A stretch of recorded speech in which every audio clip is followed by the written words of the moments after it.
कल हम लोगों का इससे पहले जो पहला वाला वीडियो था उसमें जो रिलेशन फंक्शन चल रहा था उसमें कार्टेशियन प्रोडक्ट और ऑर्डर्ड पेयर वो अच्छे से समझ करके उस पर कई सारे न्यूमेरिकल्स क्वेश्चंस एनसीईआरटी वगैरह के किए थे पहले वाले वीडियो में। तो अब आज उसके आगे चलते हैं और जो अपना नेक्स्ट टॉपिक था वो था रिलेशन, ऑर्डर्ड पेयर और कार्टेशियन प्रोडक्ट के बाद में। तो अब आज समझते हैं कि रिलेशन क्या होता है, रिलेशन किसे कहते हैं, है ना। तो अब आज रिलेशन को समझते हैं, रिलेशन क्या है। बेसिकली रिलेशन जो है कार्टेशियन प्रोडक्ट का सबसेट होता है। और समझ लो कैसे, देखो मान लो अपने पास दो सेट हैं, इसको A मान लो, इसको B मान लो, ठीक है। यहाँ पे कुछ एलिमेंट हैं 1 2 3 4 5, ठीक है ना। यहाँ पे भी मैंने कुछ एलिमेंट डाल दिए 1 2 6 4 9 12, ठीक। 1 2 3 4, चलो 5 ही 5 रखते वरना ज़्यादा हो जाएगा, या और कुछ कम कर देते हैं इसमें से समझने के लिए, बात ज़्यादा लंबा की। अब ठीक, मान लो ये 3 एलिमेंट यहाँ पर हैं और 3 एलिमेंट वो वहाँ पर हैं। अब ये जो दो सेट हैं इनसे अगर आपसे कहा जाए कि आप इनका कार्टेशियन प्रोडक्ट बनाओ तो कैसे बनाओगे। देखो A क्रॉस B बराबर A cross B equal to पहले 1 का इन तीनों के साथ, तो 1 का 1 के साथ, 1 का 2 के साथ और 1 का 6 के साथ। ऐसे ही 2 का 1 के साथ, 2 का 2 के साथ, 2 का 6 के साथ, फिर 3 का 1 से, 3 का 2 से और 3 का 6 से।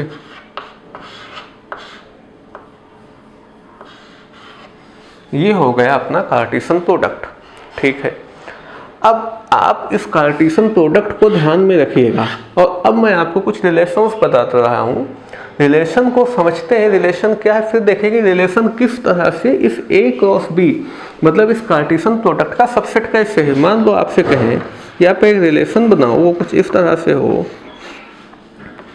जो x, y हो सच डैट x बिलोंग कर रहा हो A से और y बिलोंग कर रहा हो B से, ठीक है ना। और ये कुछ इस तरह से हो कि x ग्रेटर देन और इक्वल टू 3 हो, नहीं x जो है वो ग्रेटर देन और इक्वल टू y हो।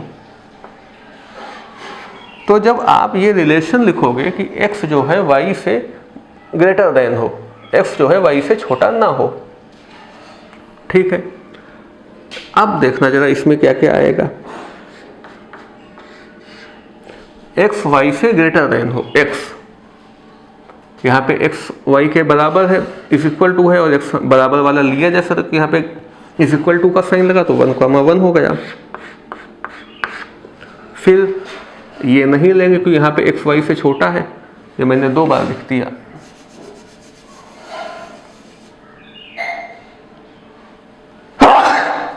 ये ले लिया जाए 2,1 2,2 2,6, फिर x ग्रेटर देन हो y से 3,1 3,2 3,6। अब देखो भैया यहाँ पर एक रिलेशन हम लोगों ने लिया और वो रिलेशन लिखा, तो आप देखिए ये जो रिलेशन बना ये इस कार्टेशियन प्रोडक्ट का सबसेट ही निकला, ठीक है ना। ये जो रिलेशन है ये इसका सबसेट ही है। यही आपको समझाना चाह रहे हैं कि जो रिलेशन होता है वो कुछ नहीं होता, वो कार्टेशियन प्रोडक्ट का सबसेट होता है। और कोई रिलेशन देखो, आपको लगता है हो सकता है केवल ये रिलेशन हुआ हो, बाकी रिलेशन शायद ऐसा ना करें। अगला रिलेशन यानी कि संबंध x, y such that x belongs to A comma y belongs to B. अब x लेस देन और इक्वल टू y। अब ये कैसे होगा देखना, x जो है y से छोटा है या बराबर है, तो 1,2 और तो कहीं पे x y से छोटा है नहीं। ठीक, ये देखो ये कोरिलेशन बना, और यहाँ पर भी जो एलिमेंट आया वो भी इसमें से ही है, तो ये भी देखो इसका ही तो सबसेट हुआ। बात समझ में आ रही? और आप एक रिलेशन देखो, x, y such that x belongs to A, y belongs to B और x plus y greater than 4। इसमें क्या हम लिखेंगे,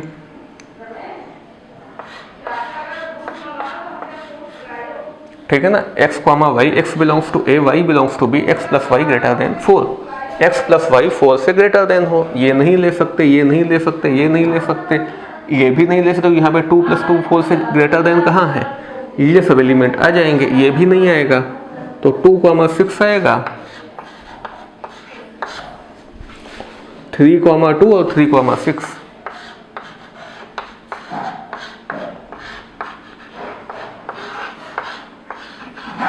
ठीक, समझ गए बात आप कि रिलेशन हमको, और ये भी आप देखो जो रिलेशन यहाँ पे निकला है ये भी कार्टेशियन प्रोडक्ट का ही सबसेट है। यहाँ पे 1,1 था, 1,2 था, फिर 1,6 होना चाहिए था। हाँ, जो यहाँ पे रिलेशन निकल रहा है, रिलेशन वो आप देखो कार्टेशियन प्रोडक्ट का सबसेट ही निकल रहा है। तो अगर दो सेट में कोई रिलेशन एक डिफाइन किया जाएगा कभी भी, तो वो रिलेशन हमेशा कार्टेशियन प्रोडक्ट का सबसेट ही होगा। आप कोई भी रिलेशन बना लो, मैंने आपको 3 रिलेशन दिखाए, एक रिलेशन ये था, एक ये रिलेशन था और एक ये था। रिलेशन को हिंदी में संबंध कहते हैं। और आप अगर कोई रिलेशन बनाना चाहो बना के देखिए, आप कोई भी संबंध बनाओ, ऐसा होएगा ही नहीं कि वो कार्टेशियन प्रोडक्ट का सबसेट ना हो। Such that x belongs to A, y belongs to B और इसका कुछ रिलेशन इस तरह से है कि x plus y less than 4। x plus y जो है वो 4 से छोटा है,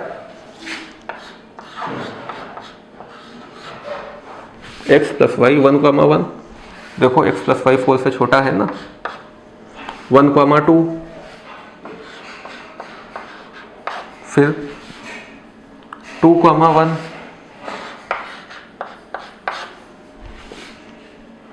बस देखिए आप x, y such that x belongs to A, y belongs to B, x plus y less than 4। ये देखो, और ये भी जो रिलेशन निकला ये भी इसका सबसेट ही निकला। तो अब आप बहुत अच्छी तरीके से समझ गए होंगे कि रिलेशन क्या होता है। रिलेशन किसी ना किसी, कोई भी आप रिलेशन डिफाइन कर दो दो सेट के बीच में, रिलेशन हमेशा जो है वो कार्टेशियन प्रोडक्ट का सबसेट ही होता है। जो अगर हिंदी में कहें तो संबंध जो है वो क्रमित, वो जो अपना कार्तीय गुणन होता है उसका एक उप समुच्चय ही होता है। हमने इतने सारे आपको रिलेशंस बना के इसीलिए दिखाए ताकि आप ये जान लो कि ये जो है हमेशा ये कार्टेशियन प्रोडक्ट है, और इतने सारे रिलेशन आप देख रहे हो ये सब रिलेशन हमेशा इसके सबसेट ही हैं। तो आप रिलेशन डाल के लिख लेना R, अगर रिलेशन R है तो R is the subset of A cross B, और ये भी लिख देना relation is the subset of Cartesian product A cross B, और एग्जाम्पल डाल के आप वहाँ पर ये कर दीजिएगा। आपको रिलेशन अब समझ में आ गया होगा। आगे देखो, अगला ये क्वेश्चन देखो, let A is equal to 1 2 3 4 5 6। A जो है वो 1 2 3 4 5 6 है। Define a relation A to A, मतलब A जो है वो 1 2 3 4 5 6 और रिलेशन एक बताना है A से A में, और वो रिलेशन है R, और जो R दिया है वो R इज इक्वल टू है x, y such that y is equal to x plus 1। मतलब आर एक्स कॉमा वाई है जहाँ पर वाई एक्स प्लस वन है, वाई जो है वो x प्लस वन है, मतलब y x से एक ज़्यादा है, क्योंकि y x प्लस वन है, x अगर वन है तो y टू है। ठीक है, तो depict this relation using an arrow diagram, इसको एरो डायग्राम से दिखाना है, दिखा दो। ये अपना a हो गया और ये a से a में ही डिफाइन है, ये भी a है, ठीक है ना। और x कॉमा वाई दिखाया है, x comma y such that y is equal to x plus one, इसको x समझ लो, a को इस वाले a को y मान लो। और a है क्या 1 2 3 4 5 6,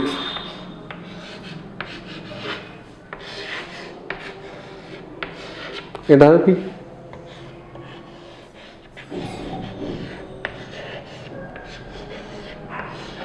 और रिलेशन अपना है y is equal to x plus one.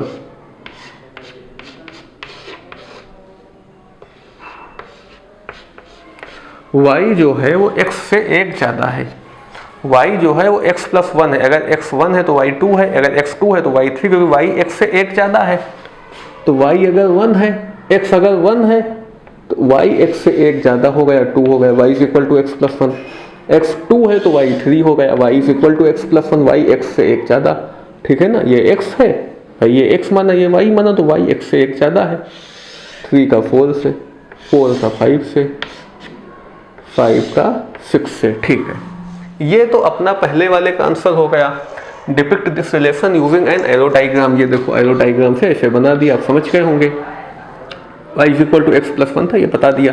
अब एक बात और देखो, यहाँ पर हम x की जगह जो अंक डाल रहे हैं ना, यानी जो चीज़ें x की जगह डाली जा रही उसको बोलते हैं डोमेन, उसको बोलते हैं डोमेन, हिंदी में कहते हैं प्रांत। कौन चीज़ें, जो चीज़ें x की जगह डाली जाए। तो x की जगह क्या क्या डाला मैंने, 1 2 3 4 5 डाला, 6 क्यों नहीं डाला, क्योंकि 6 यहाँ पे डालते तो 7 आता, 7 यहाँ था ही नहीं, तो 1 2 3 4 5 डाला, ये अपना डोमेन हो गया।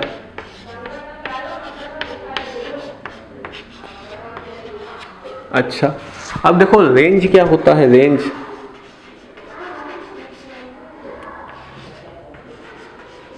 रेंज को हिंदी में कहते हैं परिसर।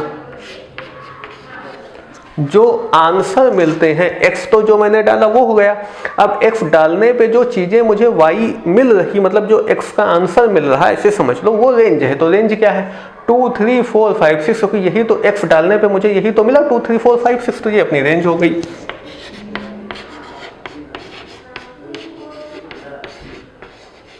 और अब एक चीज और होती है कोडोमेन।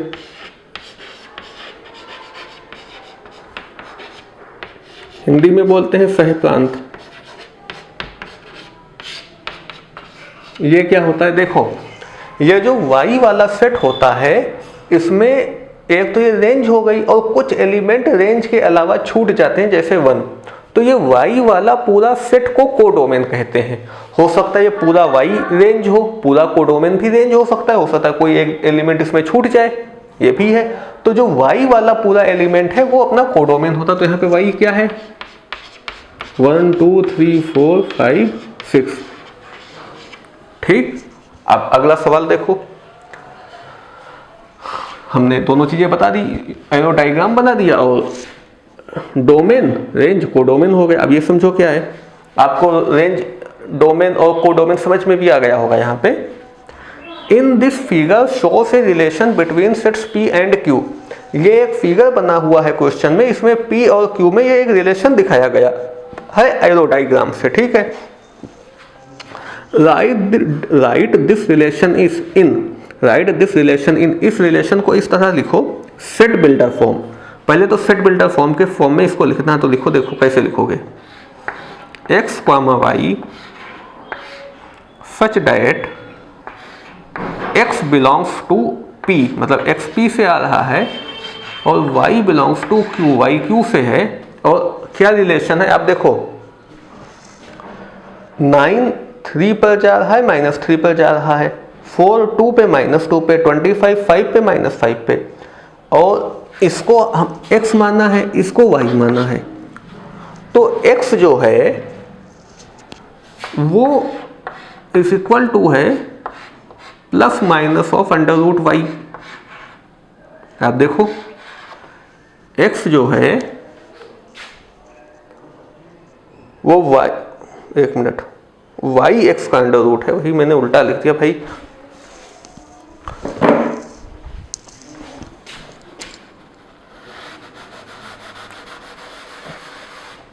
जो रिलेशन यहां पे आपको दिख रहा है वो y इज इक्वल टू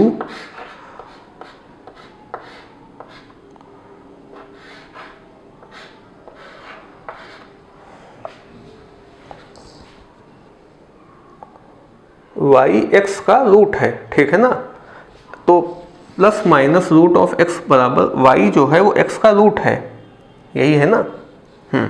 तो x अगर 9, हम x को अगर हम 9 डालें तो y अपना, अगर आप यहाँ पे x की जगह 9 डालो सपोज दैट, तो x की जगह आप 9 डालोगे तो y हमको ये मिल जाएगा, समझ रहे होंगे।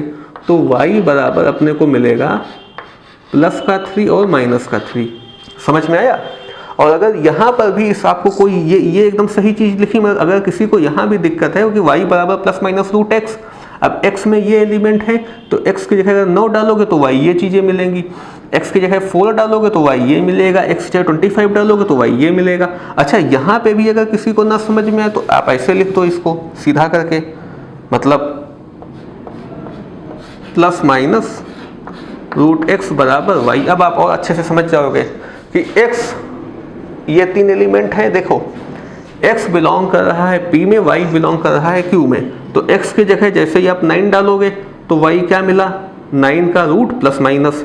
तो ये जो रिलेशन है ये है x, y such that x belongs to p, y belongs to q, plus minus root x is equal to y। आप x यहाँ पे इन तीनों में जो कुछ डालते जाओगे y आपको प्लस माइनस के रूट के साथ ऐसे मिलता जाएगा, जैसे ये मैंने आपको एक एग्जाम्पल दिखा दिया समझने के लिए, आप पूरी बात इसमें समझ लो। ठीक, अगला देखो रोस्टर फॉर्म। रोस्टर फॉर्म कैसे लिखेंगे, 9 जा रहा है 3 में और माइनस 3 में, 9 3 से है, 9 माइनस 3 से है, ठीक। 4 2 से माइनस 2 से है,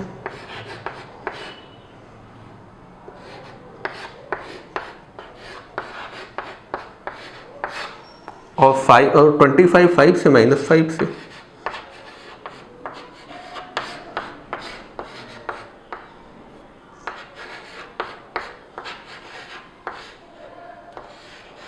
आप समझ गए होंगे। 9 3 से माइनस 3 से, 9 देखो 3 और माइनस 3 पर है, इसी तरह 4 2 और माइनस 2 पे जा रहा है, और 25 5 और माइनस 5 पे जा रहा है, ठीक है। अगला डोमेन, रेंज और कोडोमेन बताना है। डोमेन क्या क्या इसमें डाला जा रहा, 9 4 और 25 ये डोमेन हो गया। जो चीज डालते हैं एक्स की जगह वो डोमेन हो जाता है।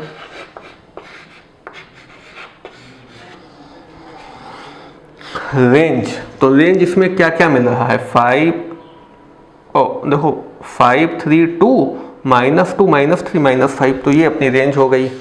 जो चीज़ मुझे आंसर में मिलती वो रेंज हो जाती है। 5 3 2 -2 -3 -5। कोडोमेन क्या है, कोडोमेन ये जो y वाला पूरा सेट होता है यही कोडोमेन होता है। तो 5 3 2 1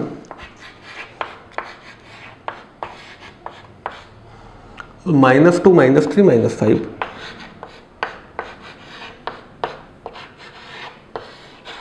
अगला क्वेश्चन देखो, अगले क्वेश्चंस देखिए। Let a is equal to 1, 2 and b is equal to 3, 4। a 1, 2 है और b 3, 4 है। Find the number of relation from a to b। a से b में कितने रिलेशंस बनेंगे ये बताना है, ठीक है ना। तो आपको पता है कि जो रिलेशंस होते हैं वो सबसेट होता है कार्टेशियन प्रोडक्ट का, ठीक है ना। तो किसी कार्टेशियन प्रोडक्ट के यानी कार्तीय गुणन के ज़्यादा से ज़्यादा जितने सबसेट्स बन सकते हैं उतने ही रिलेशन बन सकते हैं, क्योंकि भाई रिलेशन तो कार्टेशियन प्रोडक्ट का ही तो सबसेट होता है, यही तो आपको शुरुआत में बताया था। तो कार्टेशियन प्रोडक्ट के जितने सबसेट्स बन सकते हैं ज़्यादा से ज़्यादा उतने ही ज़्यादा से ज़्यादा रिलेशन बन सकते हैं। अब कार्टेशियन प्रोडक्ट में पहले ये देखो, कार्टेशियन प्रोडक्ट में एलिमेंट्स कितने होंगे ए क्रॉस बी में, ए क्रॉस बी में number of element A cross B में कितने होंगे, तो आपको कल ये बताया था कि ए क्रॉस बी में अगर नंबर ऑफ एलिमेंट्स आपको निकालना है तो number of elements in A multiply number of elements in B है, शायद कल आपको लिखवाया था। तो ए क्रॉस बी में कितने एलिमेंट्स होंगे, ये होगा number of elements in A में कितने एलिमेंट्स है 2 multiply number of elements in B में कितने एलिमेंट्स है तो 2 इज इक्वल टू हो गया 4। तो कार्टेशियन प्रोडक्ट में तो 4 एलिमेंट होंगे। ठीक, अब बताना है कि इस कार्टेशियन प्रोडक्ट ये जो इसका बनेगा, आपको लाइक दिखाई दूं कार्टेशियन प्रोडक्ट इसका क्या होगा, A cross B is equal to, ताकि कोई चीज आपको कंफ्यूजन ना है, 1 3 1 4 2 3 2 4, ये कार्टेशियन प्रोडक्ट हो गया। तो ये बताया मैंने कि ए क्रॉस बी में कितने एलिमेंट होंगे, 4 होंगे। देखो ये 4 एलिमेंट आए ना, तो मुझे कैसे पता, number of elements in A multiply number of elements in B is equal to number of elements in Cartesian product of A cross B. कल आपको लिखाया था कि ए क्रॉस बी के कार्टेशियन प्रोडक्ट में उतने एलिमेंट होंगे, कितने होंगे कि number of elements in A में जितने एलिमेंट्स हैं मल्टीप्लाई बी में जितने एलिमेंट्स हैं। ठीक है ना, ये ए में 2 है, बी में 2 है, तो Cartesian product A cross B में 4 एलिमेंट होंगे, वो अपना कार्टेशियन प्रोडक्ट बन गया। अब बताना है कि इससे कितने रिलेशन डिफाइन हो सकते हैं, तो जितने इसके सबसेट्स बनेंगे उतने रिलेशन हो सकते हैं, इसके जितने ज़्यादा से ज़्यादा सबसेट्स बन सकते हैं उतने रिलेशन हो सकते हैं। ठीक बात है, तो इसके ज़्यादा से ज़्यादा कितने सबसेट्स बन सकते हैं, क्यों, क्योंकि रिलेशन तो कार्टेशियन प्रोडक्ट का ही सबसेट होता है ना, तो इस कार्टेशियन प्रोडक्ट के ज़्यादा से ज़्यादा जितने सबसेट्स होंगे उतने रिलेशन होंगे। ठीक है, तो इसके कितने सबसेट्स होंगे ये देखिए आप। अब सबसेट के लिए आपको बताया था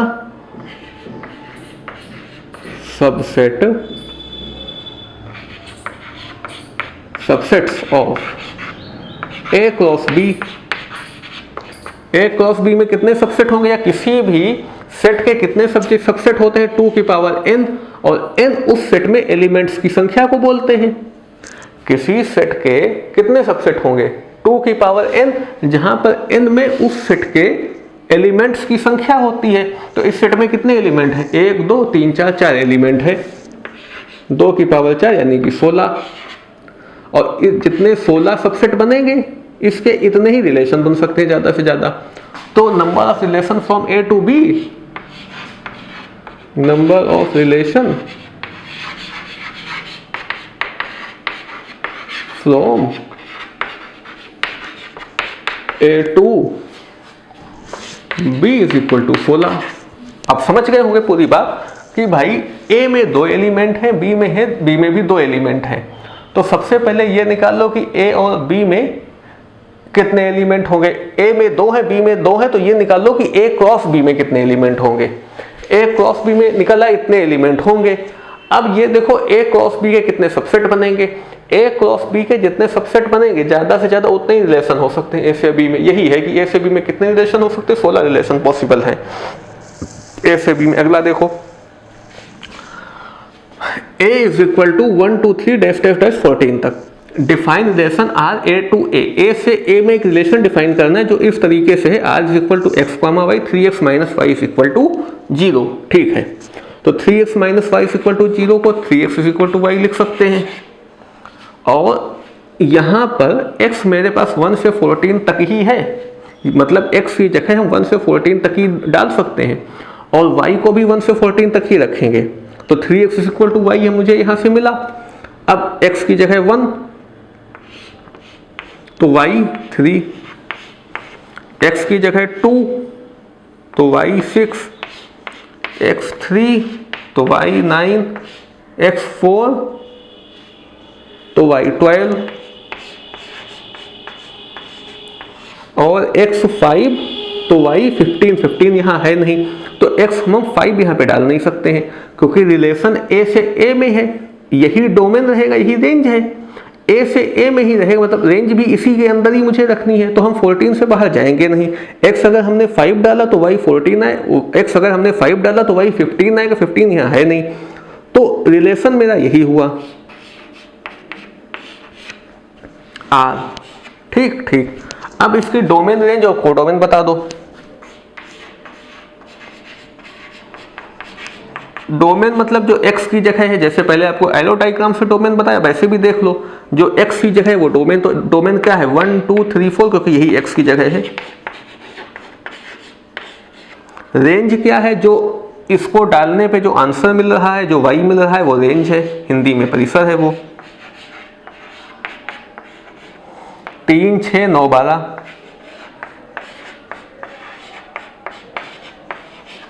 और कोडोमेन क्या है, कोडोमेन पूरा y होता है, तो पूरा y मेरे पास a से a में था, तो पूरा y यही है, तो 1 से 14 तक, क्योंकि कोडोमेन पूरा y होता है। ठीक है, अब अगर आप इसको एरो डायग्राम से समझना चाहो तो आप ऐसे भी समझ लो।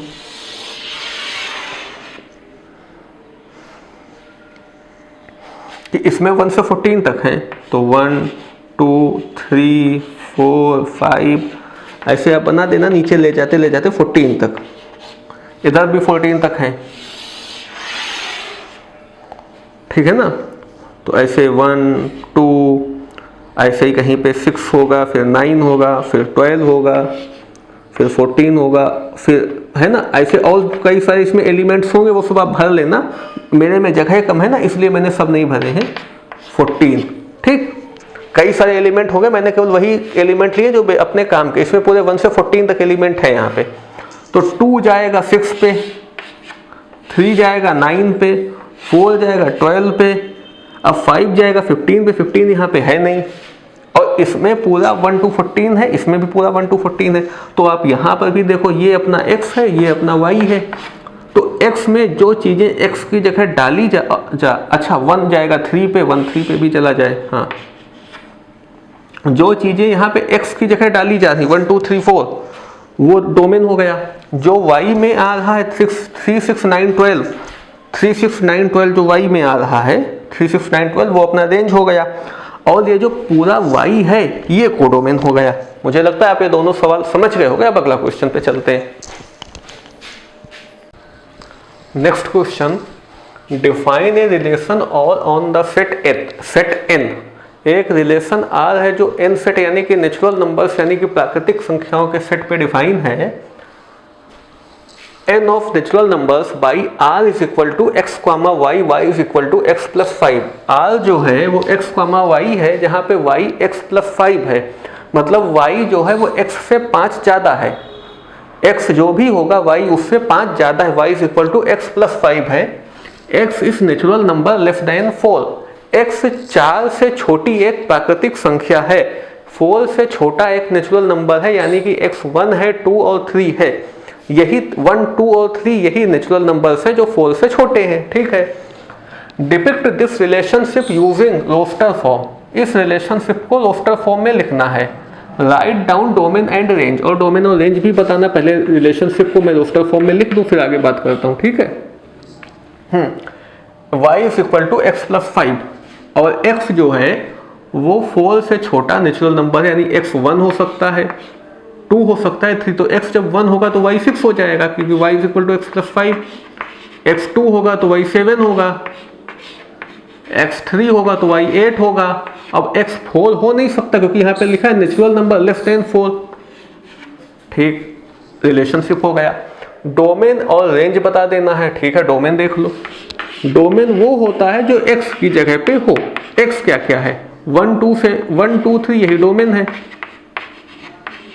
रेंज जो y हो 6 7 8, बस ये रिलेशन है, ये डोमेन है, ये रेंज। आप अगर इससे बनाना चाहें ये भी आप देख लो। ये x है, ये y है, ये नेचुरल नंबर से नेचुरल नंबर पे बिलोंग कर रहा है। x natural number less then 3 है, 1 2 3, और इधर भी सब नेचुरल नंबर भरे हुए, यहाँ भी ये सब नेचुरल नंबर से, यहाँ पे सब भी समझ लो, मगर हमें लेने यही है। कि जो 4 से छोटे नेचुरल नंबर हो, यहाँ भी सब नेचुरल नंबर है, ठीक है ना, 1 2 3 4 5 6 7 8 so on, सब नेचुरल नंबर है। तो 1 से 5 ज़्यादा 6, 2 से 5 ज़्यादा 7 और 3 से 5 ज़्यादा 8, ऐसे भी आप समझ सकते हो। ये केवल समझने के लिए आपको बता दिया ताकि चीज़ क्लियर हो जाए, बाकी सॉल्यूशन तो बस इतना ही है, वो केवल आपके समझने के लिए मैंने बना दिया है, क्योंकि वो एरो डायग्राम उसमें पूछा नहीं तो बेकार एरो डायग्राम बनाने की कोई जरूरत नहीं, केवल आप इतना कर दीजिए, वो केवल आप चीज़ समझ लो, इसलिए इधर आओ। A इज इक्वल टू 1 2 3 5 है and B is equal to 4 6 9 है, ठीक है। Define relation R from A to B, A से B में एक रिलेशन डिफाइन इस तरह से करना है, R is equal to x, y, R x, y है सच डेट जहां पर the difference between x and y is odd, मतलब x और y का जो डिफरेंस है वो ऑड है, x माइनस y कुछ ऑड है, और write R in roster form, और R को रोस्टर फॉर्म में लिखना है, बहुत आराम से लिख दोगे। इससे इसका x माइनस y और x जो है a से आएगा, y b से आएगा, और x और y का डिफरेंस ऑड हो तो 1,4, ठीक, 1 माइनस 4 माइनस का 3 ऑड है, 1,6, 1 माइनस 6 माइनस का 5 होगा, ऑड है, 1,9, 1 माइनस 9 करेंगे माइनस का 8 आएगा, वो ऑड नहीं है, 2,9 हो जाएगा क्योंकि माइनस का 7 आएगा, ऑड हो जाएगा, 3,4 हो जाएगा, 3,6 नहीं होगा क्योंकि 3 से 6 हटेगा तो माइनस का, अच्छा 3 और 6 भी हो जाएगा, ठीक है, क्योंकि 3 और जब 6, 3 माइनस 6 करेंगे तो माइनस का 3 आएगा, वो भी तो ऑड ही है, ठीक है। फिर 5, अब 3 को हम 9 से ले जाएंगे तो 3 में से 9 जाएगा, 6 आएगा, वो ऑड नहीं है, 5 और 4, 5 माइनस 4 1 हो जाएगा, ऑड, 5 माइनस 6 5 और 4, और 5 और 6 भी, क्योंकि 5 माइनस 6 माइनस का 1 होगा, ये भी तो ऑड है, 5 माइनस 6 माइनस का 1 होगा, और 5 में से 9 जाएगा, 4 आएगा, वो ऑड नहीं है। समझ गए आप? Define a relation R from A to B by R x, y such that the difference between x and y is odd, x और y का जो डिफरेंस है वो ऑड है। अगला सवाल देखो,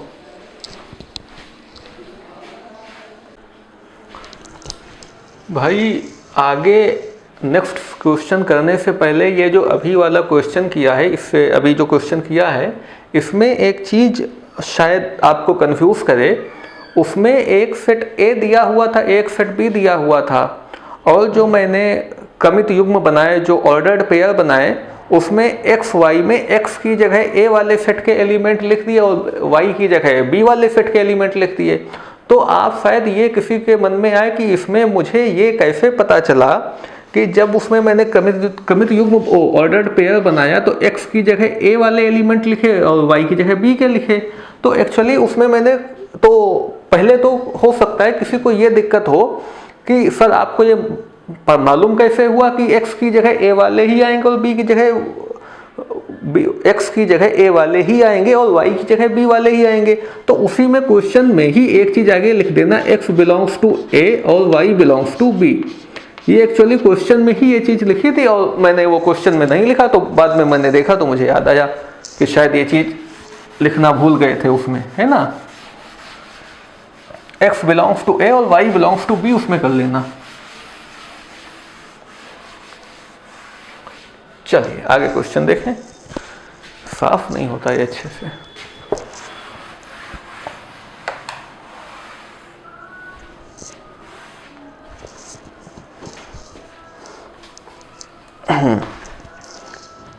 अगला क्वेश्चन है write this arrow diagram in roster form. ये अपने को एक एरो डायग्राम दिया हुआ है, इसको रोस्टर फॉर्म में लिखना है एंड सेट बिल्डर फॉर्म और सेट बिल्डर फॉर्म में भी लिखना है।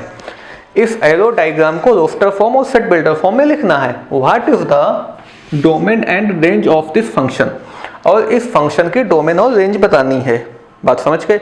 इसको रोस्टर फॉर्म में लिखना है, इसको सेट बिल्डर फॉर्म में लिखना है और इसकी डोमेन और रेंज बतानी। चलो देखते हैं कैसे क्वेश्चन कैसे सॉल्व होगा। तो सबसे पहले इसको रोस्टर फॉर्म में, पहले इसको सेट बिल्डर फॉर्म में चलो लिख देते हैं। पहले है क्या, पहले रोस्टर फॉर्म में, चलो पहले रोस्टर फॉर्म में लिखते हैं।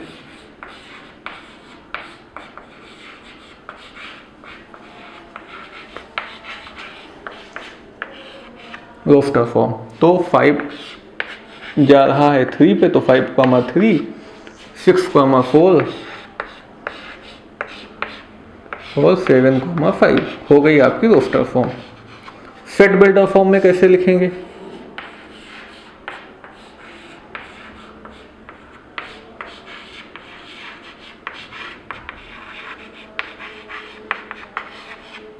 x, y such that x belongs to a, मतलब x नहीं, x belongs to p, यहाँ पे p है ना, तो x belongs to p, y belongs to q। पिछले वाले क्वेश्चन में यही स्टेप मैंने क्वेश्चन में लिखना भूल गया था, बस यही बताना था। x belongs to p, y belongs to q, और ये जो ये x है वो y है, तो y is equal to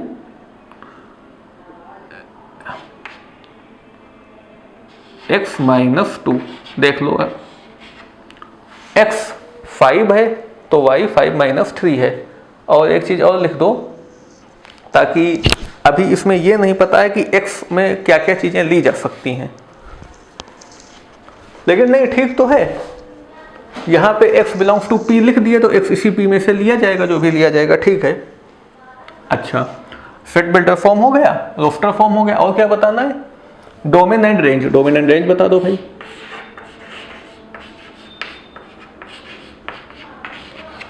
domain 5, 6, 7,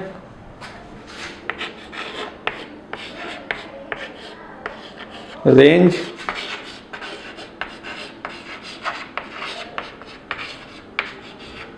3, 4, 5, और यहाँ पर जो रेंज है को डोमेन भी यही, इधर वाला पूरा सेट वही को डोमेन भी होता है, वही रेंज भी है। अगला, find domain and range R is equal to x, x plus 5, x belongs to 0, 1, 2, 3, 4, 5। इसमें इसके डोमेन और रेंज बतानी है, तो डोमेन और रेंज बताने से पहले इसको रोस्टर फॉर्म में एक बार लिख लेते हैं, फिर और आसान होगा बताना। तो पहले x 0 है तो 0 प्लस 5 5 हो गया, 1 है 1 प्लस 5 6 हो गया, 2 है 2 प्लस 5 7 हो गया, 3 है 3 प्लस 5 8 हो गया, 4 है 4 प्लस 5 9 हो गया, फिर 5 है और 5 प्लस 5 हो जाएगा अपना 10। अब आराम से आप देख लो, जो चीज़ें पहले, मतलब अगर x, y के हिसाब से देखें तो जो चीज़ें यहाँ पर x की जगह पे हैं वो डोमेन है, और जो पीछे है जो y की स्थान पे है वो रेंज है। तो लिख देते हैं, इसमें क्या है, इन चीज़ों को हमेशा x, y के हिसाब से देखा करो, कि मान लिया करो ये x है ये y है, तो बहुत आसानी रहेगी चीज़ों को समझने में। डोमेन है अपना x, तो 0, 1, 2, 3, 4, 5।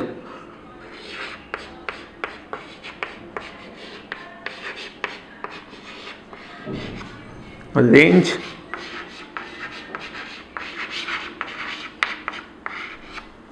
5, 6, 7, 8, 9, 10।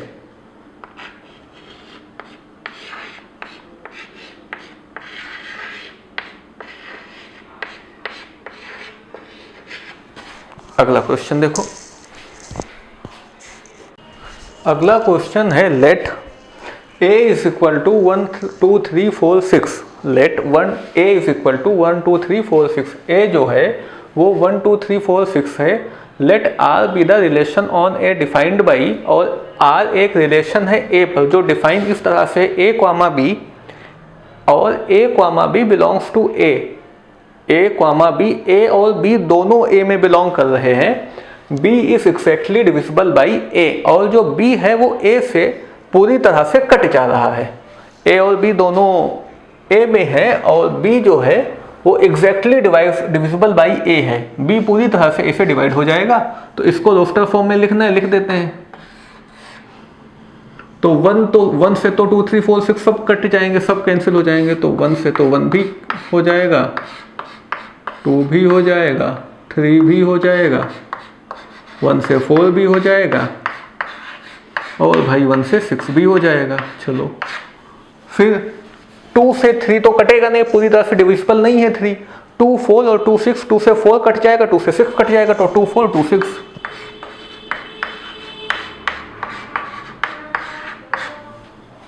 ठीक, फिर 3 से 4 नहीं जाएगा, 3 से 6 कट जाएगा। और कुछ 4 से 6 नहीं कटेगा, पीछे वाले की तो कोई सवाल ही नहीं उठता 6 से। अच्छा, एग्जैक्टली डिविजिबल। तो इसमें एक चीज़ और ध्यान रखो कि जो रिलेशन वो ए से ए में है, तो ये सारी संख्याएं अपने आप से तो कटी जाएंगी ना, तो 1, 1, 2, 2 वो भी तो आएगा, तो 1, 1 तो आ गया। अब इसमें क्या करो, यहाँ तक हो गया, फिर 2, 2, इसके बाद में 3, 3, 4, 4, 5 तो नहीं है, 6 चलो माना लो। ये देखो, ये वो सारे नंबर्स के ऑर्डर्ड पेयर बन गए जो पूरी तरह से एक दूसरे से एग्जैक्टली डिविजिबल हैं, पूरी तरह से कट जाएंगे। ठीक है, अगला देखो, डोमेन ऑफ आर। आर का डोमेन क्या है भाई? आर का डोमेन एक्स में सारी संख्याएं आ गई, 1 आ गया, 2 आ गया, 3 आ गया, 4 आ गया, 6 आ गया, सब तो आ ही गया भी। हाँ ठीक है,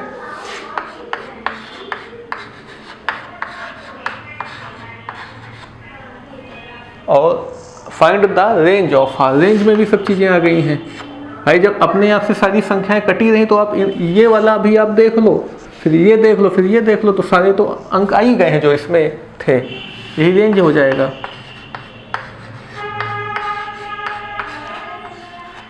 आगे, write the relation R. R relation लिखो जो आर है x, x³ such that x is prime number less than 10। x जो है 10 से छोटा कोई प्राइम नंबर है। प्राइम नंबर का मतलब वो नंबर जो किसी संख्या से डिवाइड ना हो। तो x से छोटा प्राइम नंबर क्या है? आपको एक बार बताया था सेट में कि 1 को तो हटाओ, 1 ना प्राइम में आएगा ना कंपोजिट में आएगा। 2 है प्राइम नंबर सबसे पहले, तो सबसे पहला प्राइम नंबर 2, तो 2 का क्यूब 8 हो गया। फिर अगला प्राइम नंबर 3, 27 हो जाएगा 3 का क्यूब। 4 प्राइम नहीं, 4 2 से कट जाएगा, 5 है, 5 का क्यूब 125। 6 प्राइम नहीं है, 7 है, 7 का क्यूब 343। 8 भी प्राइम नहीं है, 9 भी प्राइम नहीं है, 10 भी प्राइम नहीं है। ठीक है, ये देखो हो गया रिलेशन। अगला, let a is equal to x, y, z and b is equal to 1, 2। Find the number of relations from a to b। a से b में कितने रिलेशंस बन सकते हैं ये बताना है। आपको ये वाला क्वेश्चन शायद आज ही के वीडियो में, आज ही के लेक्चर में शायद कराया था। a क्रॉस b में कितने एलिमेंट होंगे पहले ये देखो, फिर a क्रॉस b के जितने सबसेट्स बन सकते होंगे, a क्रॉस b के जितने सबसेट्स बन सकते होंगे उतने ही रिलेशन a क्रॉस b में डिफाइन हो सकते हैं। a से b में, अच्छा a से b में, एक सेकंड, a से b में कितने जो है रिलेशन हो सकते हैं, तो a क्रॉस b में कितने एलिमेंट्स होंगे बताओ जरा। Number of elements in a cross b। a में कितने हैं 3, b में कितने हैं 2, 3 2 जा 6, तो a क्रॉस b में होंगे 6 एलिमेंट्स। अब a क्रॉस b में अगर 6 एलिमेंट्स हैं तो 6 एलिमेंट्स को ले करके कितने सबसेट बनाए जा सकते हैं, और इससे जितने सबसेट बनाए जा सकते हैं उतने ही रिलेशन डिफाइन किए जा सकते हैं a क्रॉस b में। आपको तो ये तो बताया था कि ये भाई एक कार्टेशियन प्रोडक्ट बना और रिलेशन तो कार्टेशियन प्रोडक्ट का ही सबसेट है, तो a क्रॉस b में 6 एलिमेंट है तो a क्रॉस b के कितने सबसेट बन सकते हैं, तो number of subset of a cross b is equal to 2 की पावर 6, और 2 की पावर 6 क्या होगा 32। क्यों 32 का 64 होगा, कितना होगा 2 का स्क्वायर 4, 4 को 2 से मल्टीप्लाई किया, 8 का क्यूब तो 8 हो गया, फिर 8 2 जा 16, फिर 16 32 64 होगा बेटा, 64। ठीक, तो 64 सबसेट बन सकते हैं और 64 ही आपके रिलेशन भी बन सकते हैं। तो यही जो 64 आया यही नंबर ऑफ रिलेशंस भी हो जाएगा।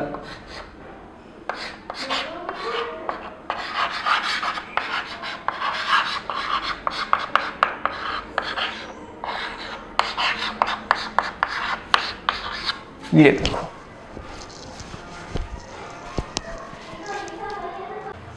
अगला question, let R be the relation on Z.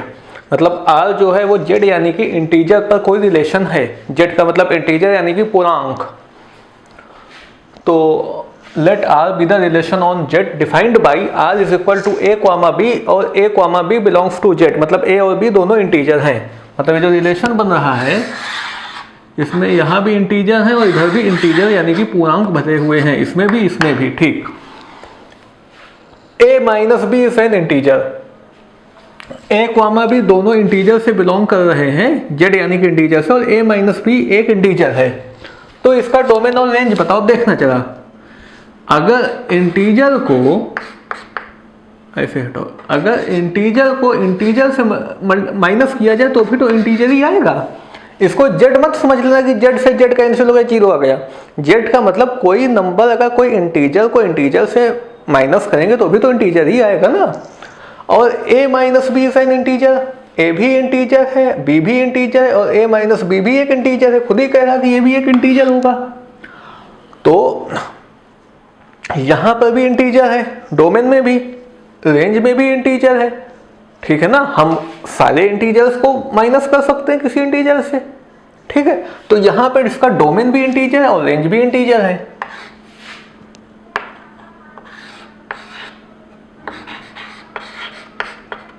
Domain भी यहाँ पे जेड यानी कि इंटीजर है और रेंज भी, क्योंकि ए कॉमा बी वो संख्याएं हैं जिनको माइनस करने पे इंटीजर मिले। तो दो संख्याएं जिनको क्या कह रहा है, ए कॉमा बी, ए और भी दोनों integer, a minus B is an integer. ऐसे मान लो जैसे कि यहाँ पे 1 है, 2 है, 5 है, 4 है, 5 कुछ भी है। तो 4 माइनस 5, इसको माइनस करने पे कितना मिला, माइनस का 1 मिला। तो 4 और 5 दोनों इंटीजर है ना, क्योंकि इसको माइनस करने पे 1 मिल रहा है। तो यहाँ पे 4 डोमेन हो गया, 5 रेंज हो गया। तो ये तो आपको एक एग्जांपल दिखा, ऐसे इनफाइनाइट एग्जांपल बन जाएंगे। ठीक है ना, तो मुझे वो दो संख्याएं लेनी जिनको माइनस करने पे इंटीजर मिले और वो दोनों इंटीजर होने चाहिए। तो जहाँ पे दोनों ही इंटीजर है तो यहाँ तो सब इंटीजर ही इंटीजर है, तो इसका डोमेन और रेंज दोनों इंटीजर हो जाएंगे। आगे देखो, the ordered pair 5, 2 belongs to the relation R x, y such that y is equal to x minus 5, x और y बिलोंग्स टू z यानी कि इंटीजर। ट्रू और फॉल्स बताना है। क्या 5, 2 इस रिलेशन में बिलोंग करेगा? देखो जरा, अगर x की जगह 5 डालोगे तो y तो 0 हो जाएगा। भाई यहाँ पे x की जगह 5 डालोगे, यहाँ तो पहले से 5 है, तो y कितना हो जाएगा, y तो 0 हो जाएगा। तो अगर x 5 होगा तो y 2 तो नहीं होगा, y तो 0 होगा। तो ये तो गलत है, तो ये गलत है, फॉल्स है, ट्रू नहीं है, ये फॉल्स है। मतलब जो ये वाला स्टेटमेंट दिया ये गलत स्टेटमेंट है, फॉल्स है। ठीक, आगे देखो, r is equal to x comma Y, R X comma Y है, X comma Y belongs to whole number. X comma Y पूर्ण संख्या यानी 0 से लेकर के आगे इनफाइनाइट तक। X square plus y is equal to 25। तो x और y होल नंबर है, जहां पर x और y का जो स्क्वायर है उसका जो सम है वो 25 है। तो कौन सी संख्याएं होती जिनका सम 25 होता है? 0,5, 0 का स्क्वायर, 5 का स्क्वायर, 0 का स्क्वायर 0, 5 का स्क्वायर 25, 0 प्लस 25 25। फिर 3, 4, 3 का स्क्वायर 9, 4 का स्क्वायर 16, 9 प्लस 16 25, 4, 3, 4 का स्क्वायर 16, 3 का स्क्वायर 9, 16, 9 25, 5 0। बस ये वो संख्या नंबर्स हो गए जिनका स्क्वायर करके सम कर दो तो 25 मिलेगा। और इसमें आप देखो, इसमें x और y दोनों होल नंबर से आ रहे हैं। नेक्स्ट क्वेश्चन बताओ। इस क्वेश्चन में डोमेन और रेंज तो बता दूं पहले। डोमेन क्या होगा? x की जगह क्या है 0 3 4 5, ये डोमेन हो गया। रेंज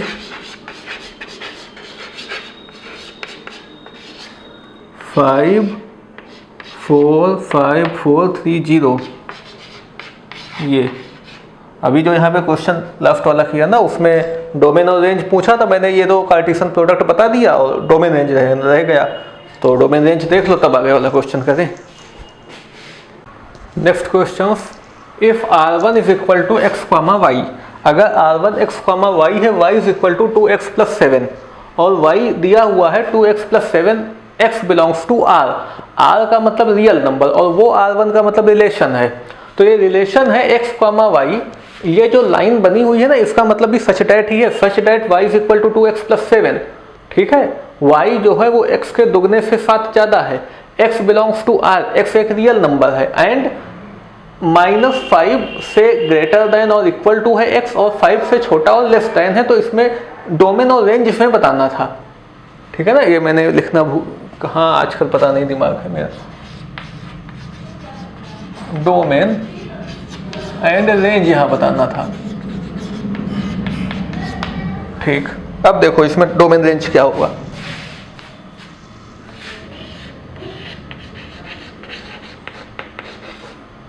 डोमेन x कहाँ से कहाँ तक है, -5 से लेकर के 5 तक, मतलब -5 भी शामिल और 5 भी शामिल है, -5 से 5 तक है और x रियल नंबर है।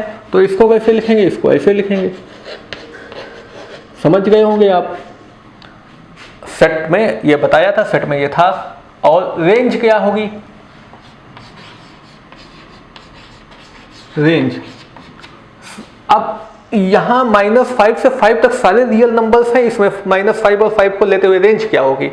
तो सबसे छोटा नंबर यहाँ पे आएगा -5, x सबसे छोटा -5 जब यहाँ पे डालेंगे तो -5 2 जा -10 प्लस 7, -10 प्लस 7 कितना हो जाएगा, -3 हो जाएगा। तो जो सबसे छोटा y हमको मिलेगा वो कितना मिलेगा, 5, -5 2 जा -10 प्लस 7, -10 प्लस 7 3 कहेगा माइनस का, क्योंकि यहाँ पे माइनस का 5 डालने पे माइनस का 10 हो जाएगा ना, और माइनस के 10 से प्लस का 7 हटाएंगे तो माइनस का 3 बचेगा। और कहाँ तक जाएगा, सबसे ग्रेटर नंबर, सबसे बड़ा नंबर यहाँ पे 5 ही है ना, तो 5 2 जा 10, 10 प्लस 7 17। ये अपनी रेंज हो गई। बात समझ गए ना भाई, इसमें -5 से 5 तक डाल सकते हैं, तो -5 पे ये -3 मिलेगा और 5 पे 17 मिलेगा।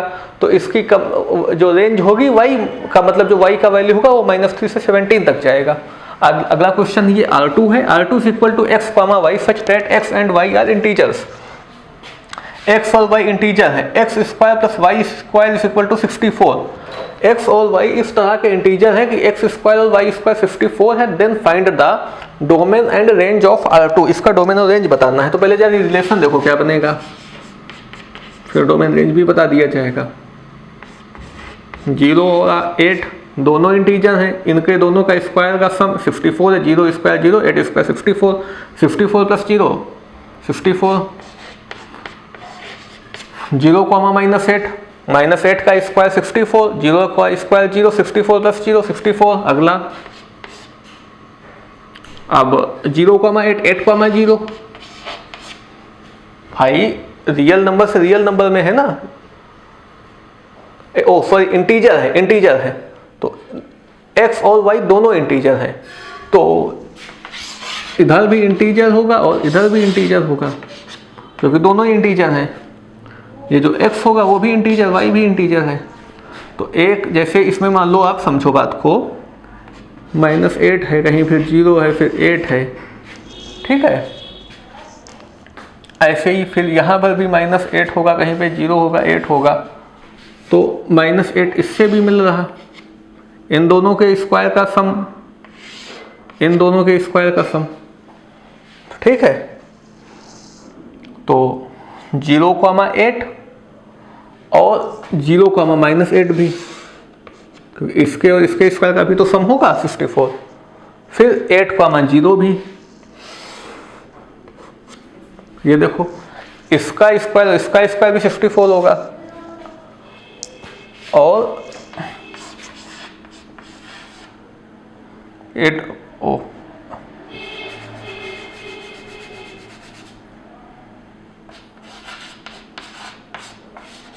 -8, 0 आप समझ गए होंगे।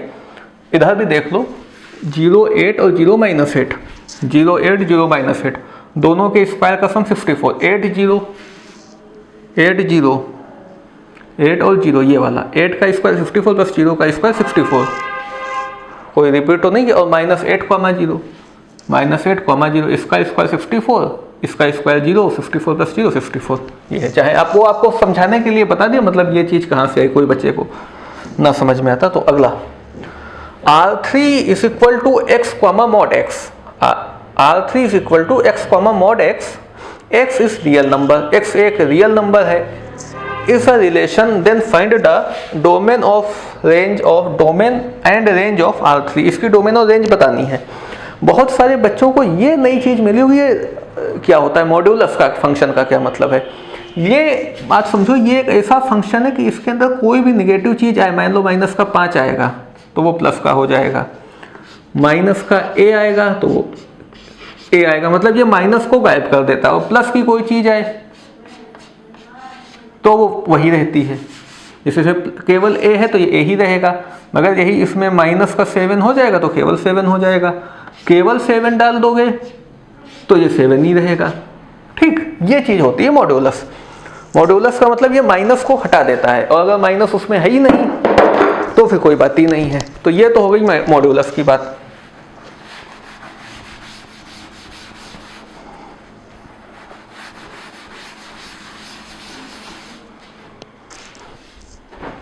हाँ, तो मॉड्यूलस आप समझ गए। अच्छा, अब देखो x, mod x है और x एक रियल नंबर है, तो भाई x है तो x तो आप रियल नंबर में x तो आप कुछ भी डाल सकते हो, तो x तो पूरा भाई रियल नंबर हो गया।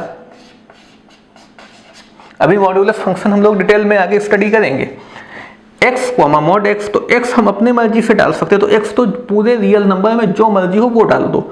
मगर मॉड्यूलस में आपको पता है कि अगर हम मॉड्यूलस के अंदर कोई भी निगेटिव चीज डालेंगे तो वो उसको पॉजिटिव कर देगा। डाल तो हम यहाँ पे मॉड्यूलस के अंदर कुछ भी सकते हैं, ठीक है ना भाई, x की जगह मॉड्यूलस में कुछ भी डाल सकते हैं। ऐसे समझो, मान लो यहाँ पे -5 है तो इसमें मॉड्यूलस में डाला तो +5 कर देगा। डाल तो हम कुछ भी सकते हैं, मगर जो और 0 अगर हम डालेंगे इसमें मॉड्यूलस में तो वो हमें यहाँ पे 0 मिल जाएगा। ठीक है, अगर क्योंकि मॉड्यूलस में अगर माइनस होता है तो माइनस को हटाएगा, 0 के बाहर तो माइनस होता नहीं, तो ये 0 का 0 ही रहता है। तो मॉड्यूलस में डाल तो हम कुछ भी सकते हैं, मगर मिलेगा क्या हमको, 0 से लेकर के पॉजिटिव इनफाइनाइट तक मिलेगा, क्योंकि माइनस का उसमें कभी आता नहीं। ज़्यादा से ज़्यादा छोटे से छोटा उसमें 0 आपको मिल सकता है, क्योंकि माइनस को हटाना ही तो मॉड्यूलस का काम है। तो 0 मिलेगा और 0 से लेकर के इनफाइनाइट तक सारे नंबर्स रियल नंबर मिल जाएंगे। तो जो इसकी जो रेंज होगी ये हो गया डोमेन।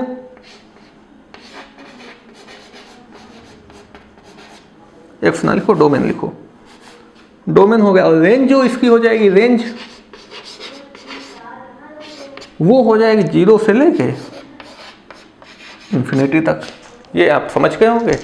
अब आगे और देखते हैं। नेक्स्ट क्वेश्चन देखिए, a is equal to 1 2 3 4 5, s is equal to x, y, x belongs to a and y belongs to a, then find the ordered pair which satisfy the conditions given below। a जो है वो 1 2 3 4 5 है और s जो है वो x, y है, जहाँ पर x बिलोंग कर रहा है a में और y भी बिलोंग कर रहा है a में। Then find the ordered pair, तो हमें कुछ ऐसे ऑर्डर्ड पेयर बताने हैं जो इन कंडीशंस को फुलफिल करें। मतलब ये फंक्शन x भी a है y भी a है, बात समझना जरा। ये मान लो x है, ये y है, 1 2 3 4 5, ये y 1 2 3 4 5। तो यहाँ पर मुझे ऐसे ऑर्डर्ड पेयर बनाने हैं जहाँ पर x plus y is equal to 5 हो जाए, और ये दोनों मुझे a में लेना, क्योंकि x भी a में है और y भी a से बिलोंग कर रहा है। तो एक तो ये हो जाएगा भाई ऑर्डर्ड पेयर, 2 से 3 में 5 बन जाएगा ना, और 1 से 4 बन जाएगा। देखो ठीक। और क्या बनेगा भाई, और तो इधर भी 4 से 1 बनेगा, 3 से 2 बनेगा, और तो कुछ बनेगा नहीं। तो कौन कौन सा बना, एक तो 1,4 बना, दूसरा 2,3 बना, तीसरा 3,2 बना, 4,1 बना। मैं चाहता तो ये एरो डायग्राम बनाए बिना भी लिख सकता था, मगर इससे एकदम आपको क्लैरिटी आ जानी चाहिए अच्छे से। तो ये 4 ऑर्डर्ड पेयर बने, इनका सम 5 हो जाएगा। अगला है x plus y left hand 5, यहाँ भी बना लो। ये भी x और y दोनों a से बिलोंग करेंगे, तो ये x हो गया, ये अपना y हो गया।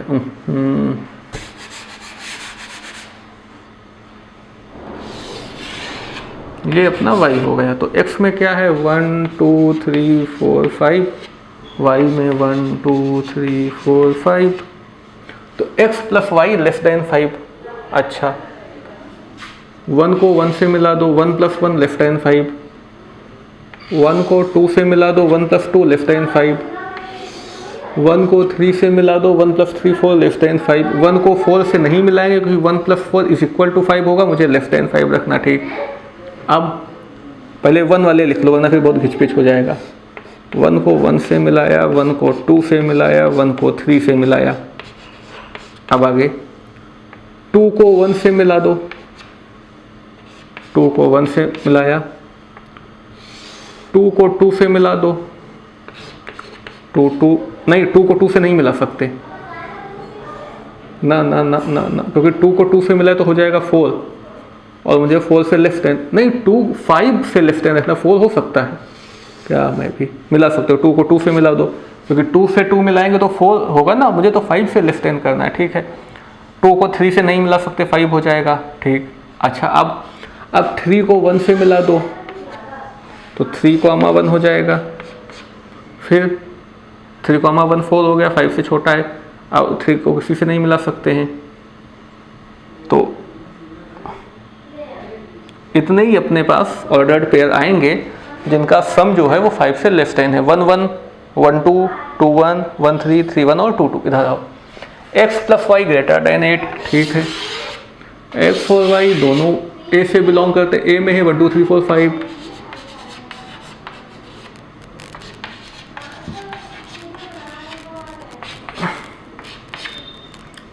ग्रेटर देन 8, तो फिर 1 तो इसमें से किसी से मिला दो, ग्रेटर देन 8 नहीं होगा। 2 को भी 5 से मिलाओगे 7 होगा। 3 को मिलाना शुरू कर सकते हैं, 3 को 3 से मिलाएंगे 6 होगा। 3 को 4 से, 3 को 5 से मिला सकते हो, 3,5। और ग्रेटर देन 8 चाहिए, 4 को 5 से मिला सकते हो, 4,5। और 5 को 4 से मिला सकते हो, 5,4। 8 से ज़्यादा चाहिए ना, अगर 8 में बराबर भी लगा हो तो फिर हम वो भी ले लेते जिनको सम करने पे 8 आ जाए, लेकिन मुझे तो 8 से ज़्यादा चाहिए। 5 को 5 से मिला सकते हो, और तो कोई एलिमेंट है नहीं इसमें जिसको ऐड कर दो तो 8 से ज़्यादा आ जाए। हाँ, एक मिनट भाई, 3 को 5 से काहे मिला सकते हैं भाई, 3 और 5 तो 8 हो जाएगा, मुझे तो 8 से ज़्यादा चाहिए ना। तो 3 और 5 को नहीं मिला सकते, तो कि मुझे तो 8 से ज़्यादा चाहिए।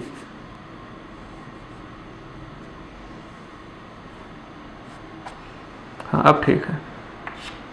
तो 4 5 5 4 5 5 और 4 किसी से तो नहीं मिल रहा, इधर भी कुछ नहीं मिलना है। ठीक है, ठीक है, 4 5 5 4 और 5 5। ठीक,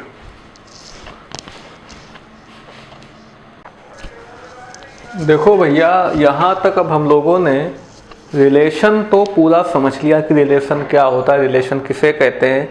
अपने जो कुछ एनसीईआरटी वगैरह में एग्जाम्पलर में क्वेश्चंस थे वो भी यहाँ पे कर लिए। अब आगे चलते हैं, जो रिलेशन के बाद अपना अगला था फंक्शन। फंक्शन क्या होता है? तो फंक्शन बेसिकली एक टाइप का रिलेशन ही होता है, मगर अब कौन सा रिलेशन फंक्शन कहा जाएगा, रिलेशन में वो कौन कौन सी क्वालिटीज़ होनी चाहिए कि वो फंक्शन कहा जाए, ये यहाँ पर समझते हैं। ठीक है ना। आप यहाँ पे फंक्शन बहुत अच्छे से समझ लीजिए। इसके बाद फंक्शन फिर क्लास 12 का जो पहला चैप्टर है वहाँ पे फिर फंक्शन मिलेगा। तो देखो फंक्शन भी एक रिलेशन ही होता है, मगर कौन सा रिलेशन फंक्शन होता है ये समझो। मान लो एक रिलेशन है ए से बी में डिफाइन है, ये ए सेट है, ये बी सेट है।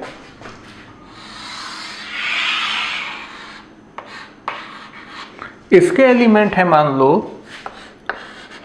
1 2 3 4 5। इसके एलिमेंट हैं A B C D E. ठीक है, अब आपको पता है इसमें कुछ मैपिंग होगी, कुछ एरोस बनेंगे। तो अब समझना है कि इनमें कैसा रिलेशन बनाया जाए कि वो फंक्शन हो जाए। तो बहुत अच्छे से समझिएगा, ये रिलेशन ए टू बी में डिफाइन है।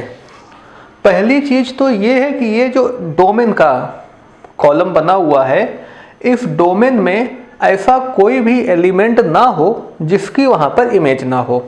समझ गए ना? मतलब कि मान लीजिए 1A से है, 2 है, 3 है और 4 छूट जाए, या 2 एलिमेंट या एक एलिमेंट इसमें का छूट जाए जिसकी उधर इमेज ना हो या जिसका उधर आंसर ना मिल रहा हो, तो ये फंक्शन नहीं होगा। आप समझ रहे होंगे कि जितने भी डोमेन है, प्रत्येक डोमेन के हर पॉइंट का वहाँ पर कोई ना कोई इमेज, कोई ना कोई इसका यहाँ पे प्रतिबिंब होना जरूर चाहिए। पहली चीज तो ये है। दूसरी चीज है कि किसी भी कीमत में, किसी भी स्थिति परिस्थिति में इधर का डोमेन का कोई भी पॉइंट किन्हीं भी रेंज के 2 पर नहीं जा सकता है। समझ रहे हैं ना? एक डोमेन के लिए एक ही रेंज होनी चाहिए, एक से ज़्यादा नहीं। बात फिर समझ लो, एक डोमेन के लिए एक ही रेंज होनी चाहिए, एक से ज़्यादा रेंज नहीं होनी चाहिए। तो 2 बातें मैंने बताई आपको किसी रिलेशन को फंक्शन होने के लिए कि भाई एक तो डोमेन में ऐसा कोई एलिमेंट ना हो जिसकी इधर इमेज ना बने, या जो इधर आए ना, मैप्ड ना हो किसी ना किसी एलिमेंट से। दूसरी चीज, डोमेन का कोई भी एलिमेंट 2 या 2 से ज़्यादा रेंज के या कोडोमेन रेंज रहने दो, इसको कोडोमेन बोलते ना। तो डोमेन का कोई भी एलिमेंट कोडोमेन के 2 या 2 से ज़्यादा एलिमेंट पर जाता हुआ ना दिखाई दे। मतलब जैसे मैं कहूँ कि ये 3A पे भी जा रहा है, 3C पे भी जा रहा है, 2 पे ये जा रहा है, तो फिर ये नहीं होगा फंक्शन। ये एक से एक पर ही जाना चाहिए, और इधर डोमेन का कोई भी एलिमेंट ऐसा ना हो जिसकी उधर इमेज ना हो। बात समझ रहे होगे आप?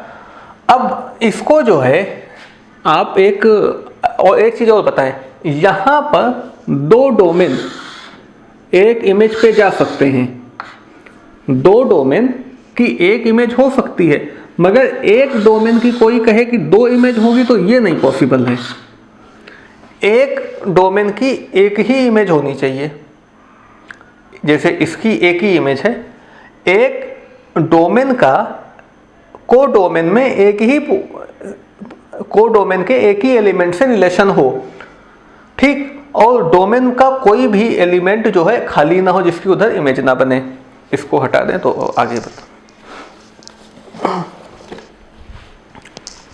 है ना?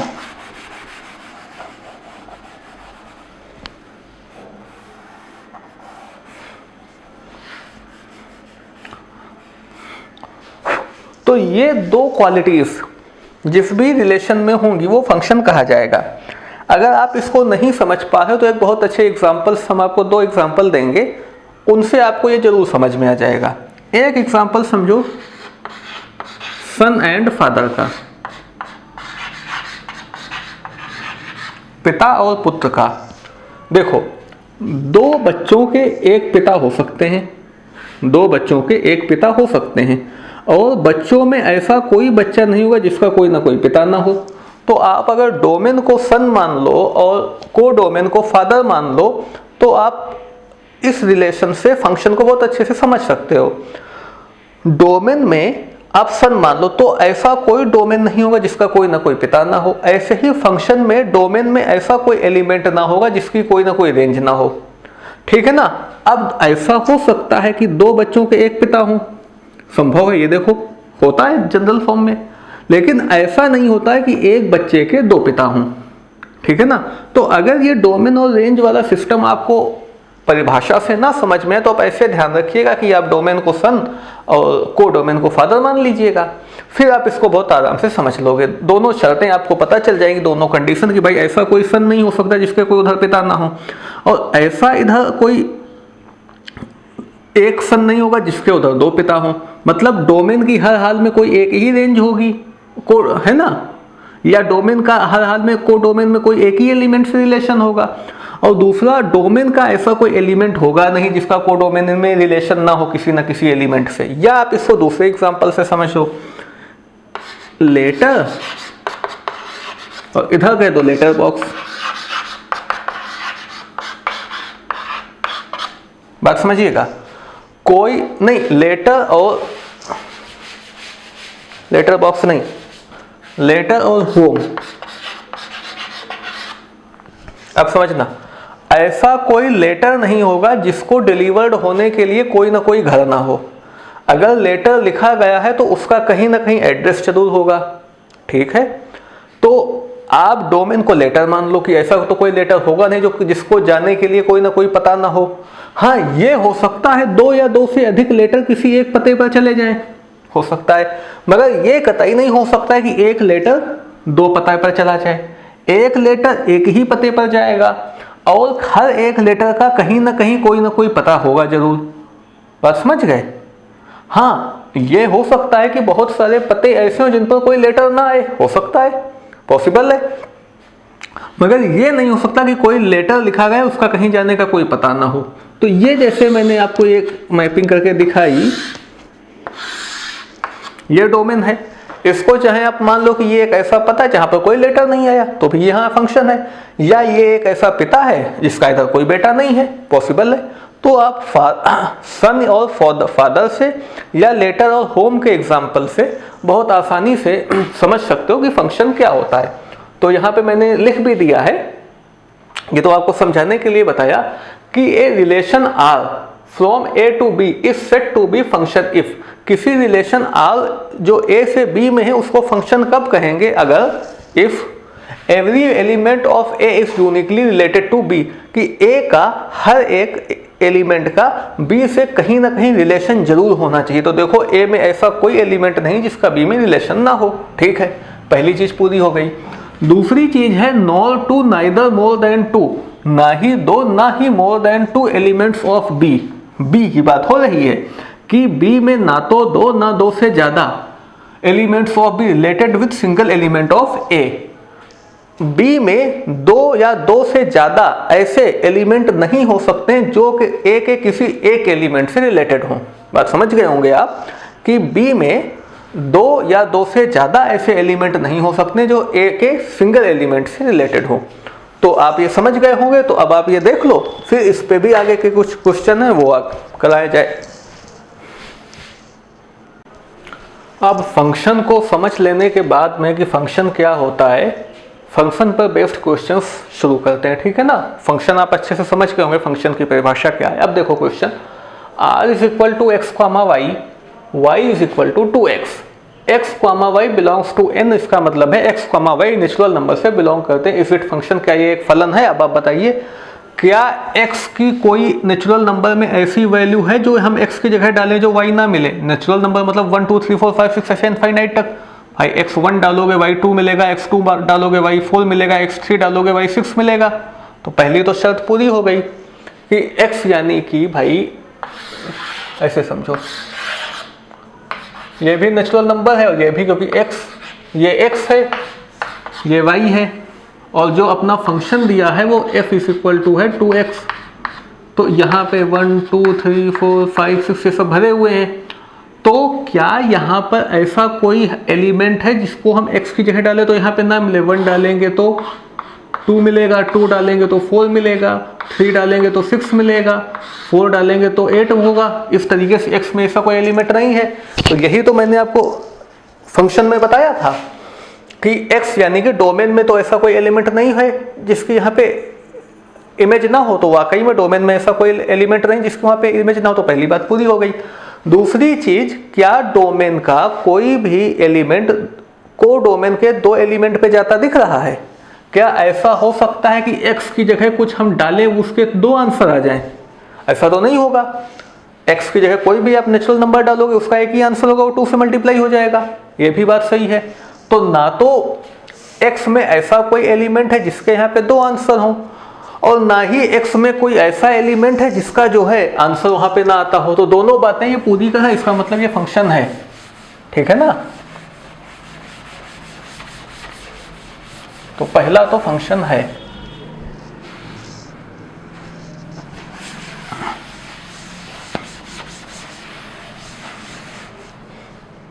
ठीक, हाँ, तो ये है कि yes it is function, function है।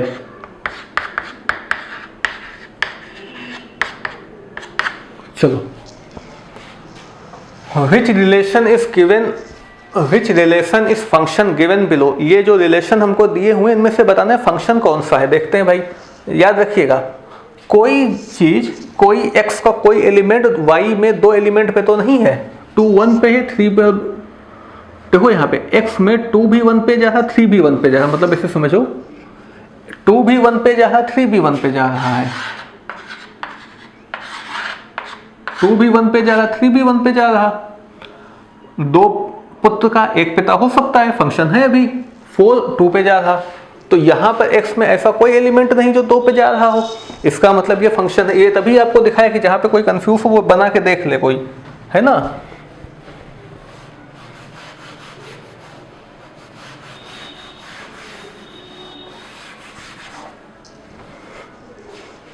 हाँ, ये है फंक्शन। अब आप समझ लोगे। अब ये देखो 2 जा रहा है 2 पर, एक बार ये x 2 पे गया, दूसरी बार ये 2 4 पे गया, मतलब ये 2 जो है ये आप देखो 2 2 पे भी जा रहा, 2 4 पे भी जा रहा, 2 2 पे भी जा रहा, 2 4 के बीच पे जा रहा। मतलब एक बेटे के 2 पिता कहाँ से हो सकते हैं? तो ये फंक्शन नहीं है। एक लेटर के 2 होम एड्रेस कैसे हो सकते हैं? नहीं हो सकते। तो भाई ये फंक्शन नहीं है।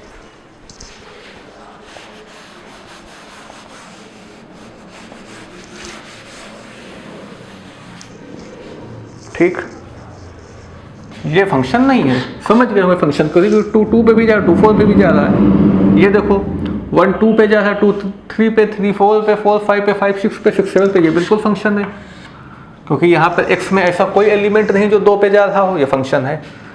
अगला, अब ये देखो यहाँ पे बनना है f, पहले यहाँ पे r होता था। f का मतलब ये एक फंक्शन है जो n से n में डिफाइन है। f(x) is equal to 2x plus 1।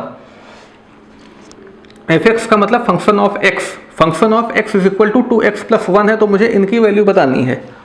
f1, x की जगह 1 रखो, तो 2 1 जा 2 और 1 3, f3 3 2 जा 6 और 1 7, f5 5 2 जा 10 और 1 11। ठीक, f7 7 2 जा 14 और 1 15, f2 2 2 जा 4 और 1 5, f4 4 2 जा 8 और 1 9, f6 6 2 जा 12 और 1 13।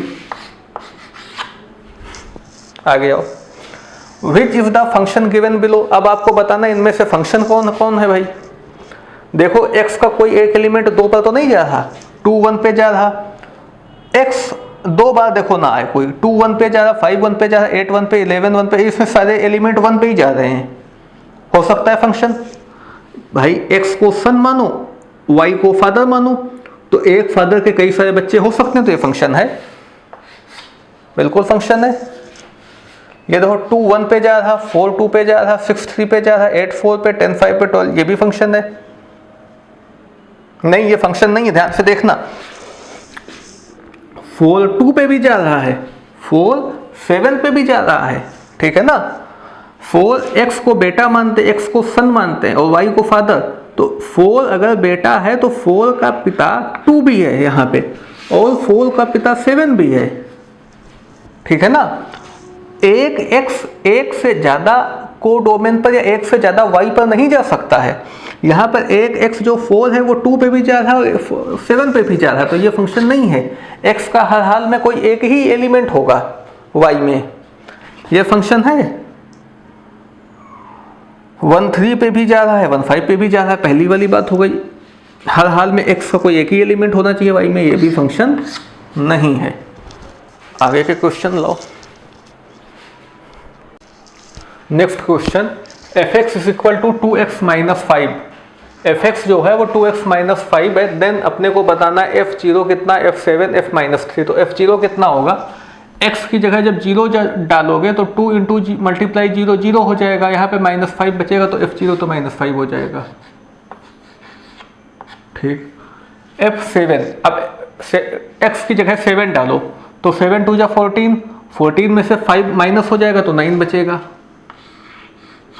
अब f माइनस 3, x की जगह माइनस 3 डालो तो 3 2 जा 6, माइनस का 6 हो जाएगा। यहाँ पे भाई x की जगह माइनस 3 डाला तो माइनस 3 इंटू 2 माइनस 6, और माइनस 6 और माइनस 5 माइनस 11।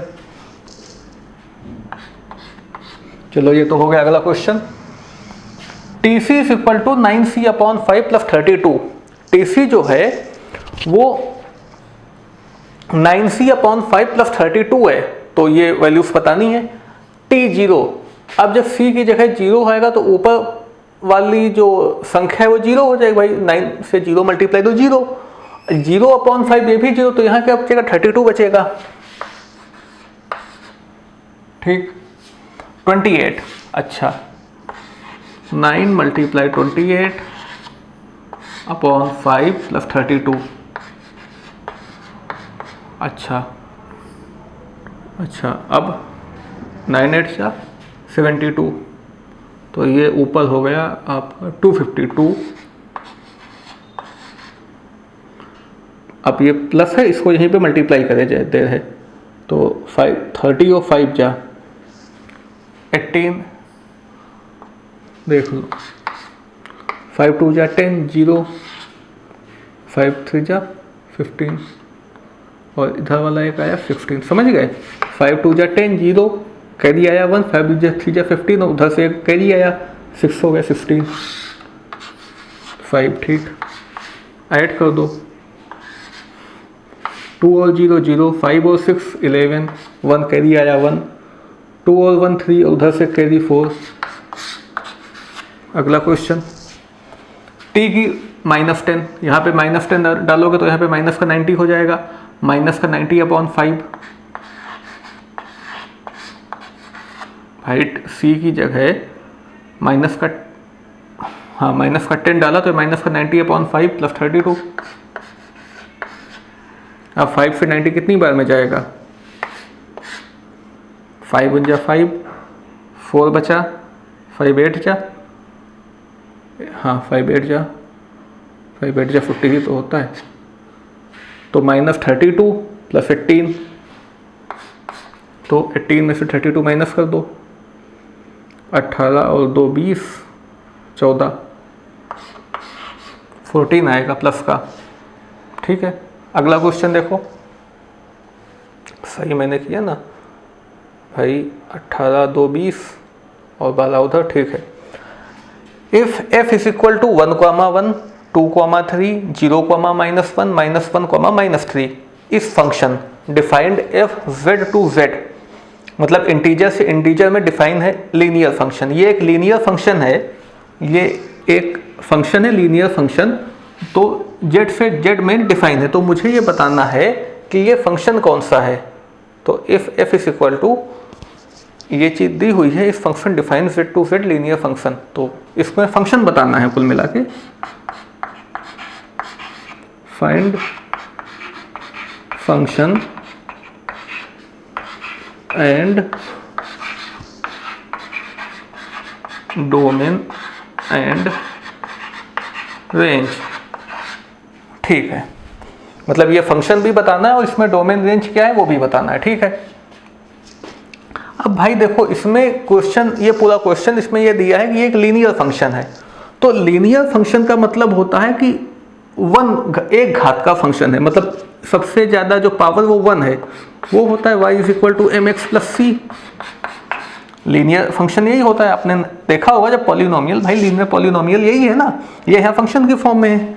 अब यहाँ पे y की जगह अगर हम 1 लें, m x की जगह भी फिर 1 लेना होगा और c, फिर y की जगह जब 2 लें, x की जगह फिर कितना लेना होगा, 3 लेना होगा, 3m + c। अब जरा वैल्यू निकाल दी जाए तो माइनस कर देते हैं, माइनस करने पे ये कैंसिल हुआ, 1 - 2 -1, m में से माइनस का 3m माइनस हुआ, माइनस का 2m, m = 1/2। ठीक, तो हमारे अपना जो फंक्शन बना, अब एक बार m की वैल्यू डाल के c भी निकाल लिया जाए। तो इसी में चलो m की वैल्यू डाल लेते हैं, 1 = m + c। तो 1 = m की वैल्यू 1/2 + c। अब 1/2 जब इधर का आएगा तो माइनस का आएगा, देख लो, 1 - 1/2 = c। अब 1 में से आधा चला जाएगा तो आधा बचेगा। ठीक, c भी 1/2 आया, m भी 1/2 आया, तो वैल्यू क्या हो जाएगी, m/2 प्लस, भाई x की वैल्यू कितनी आई, वो m की वैल्यू 1/2 ही तो आई।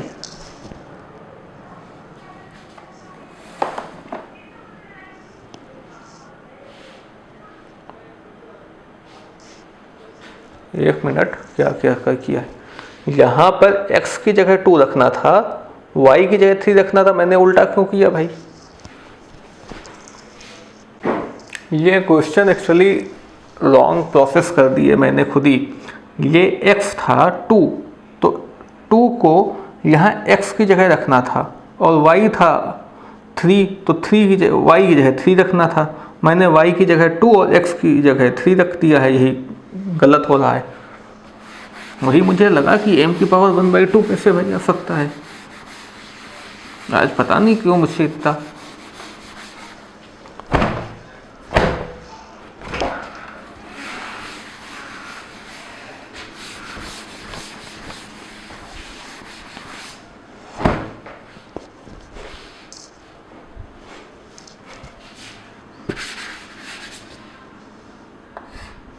ये लीनियर फंक्शन था भाई, तो y =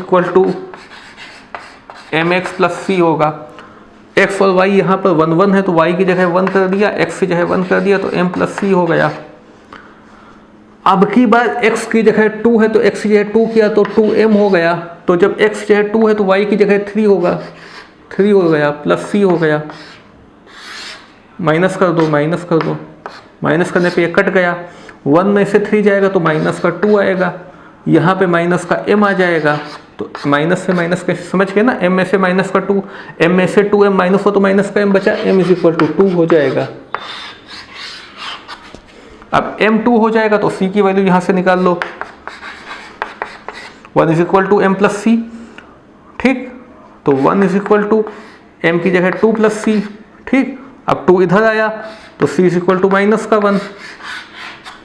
c की भी वैल्यू मिल गई, m की भी मिल गई। अब यहाँ पे वैल्यू पुट कर दो, y = mx + c में, y = mx + c में जब वैल्यू पुट करेंगे तो y = m निकला 2, 2x + c कितना निकला, -1, तो 2x - 1 हो जाएगा। चलिए, y = 2x - 1 है, अब तो सही है ना।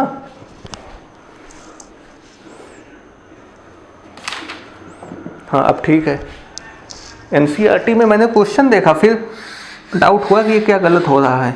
हाँ, y = 2x - 1। हाँ, अब ठीक है। अब डोमेन और रेंज भी बता दो भाई। x की जगह ये जितने एलिमेंट हैं वो सब डोमेन हैं, तो डोमेन अपना हो जाएगा x की जगह क्या है, 1 है, 2 है, 0 है, -1 है, 1 है, 2 है, 0 है, -1 है। ठीक है, रेंज कितनी होगी,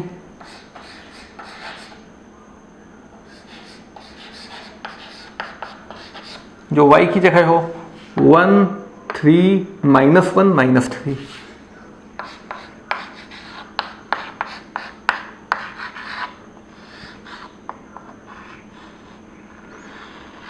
ठीक है, बस यहीं पे बस यही एक मिस्टेक हो गई कि x की जगह क्या रखना और y की जगह क्या रखना। और ये चीज़ बच्चों आप लोग भी, स्टूडेंट्स लोग भाई देखते रहिएगा कि जब इस तरीके की मिस्टेक होती, मतलब कहीं कॉन्सेप्ट पे कुछ नहीं गलत हो रहा है, वैल्यू रखने पे बस प्रॉब्लम हो रही कि जल्दबाजी में या ध्यान कहीं और है तो वो वैल्यू कुछ और रखी चली जा रही हैं, यहाँ पे बस मिस्टेक हो जा रही है। पूरा क्वेश्चन सही है और फिर उधर दिक्कत हो जाती है।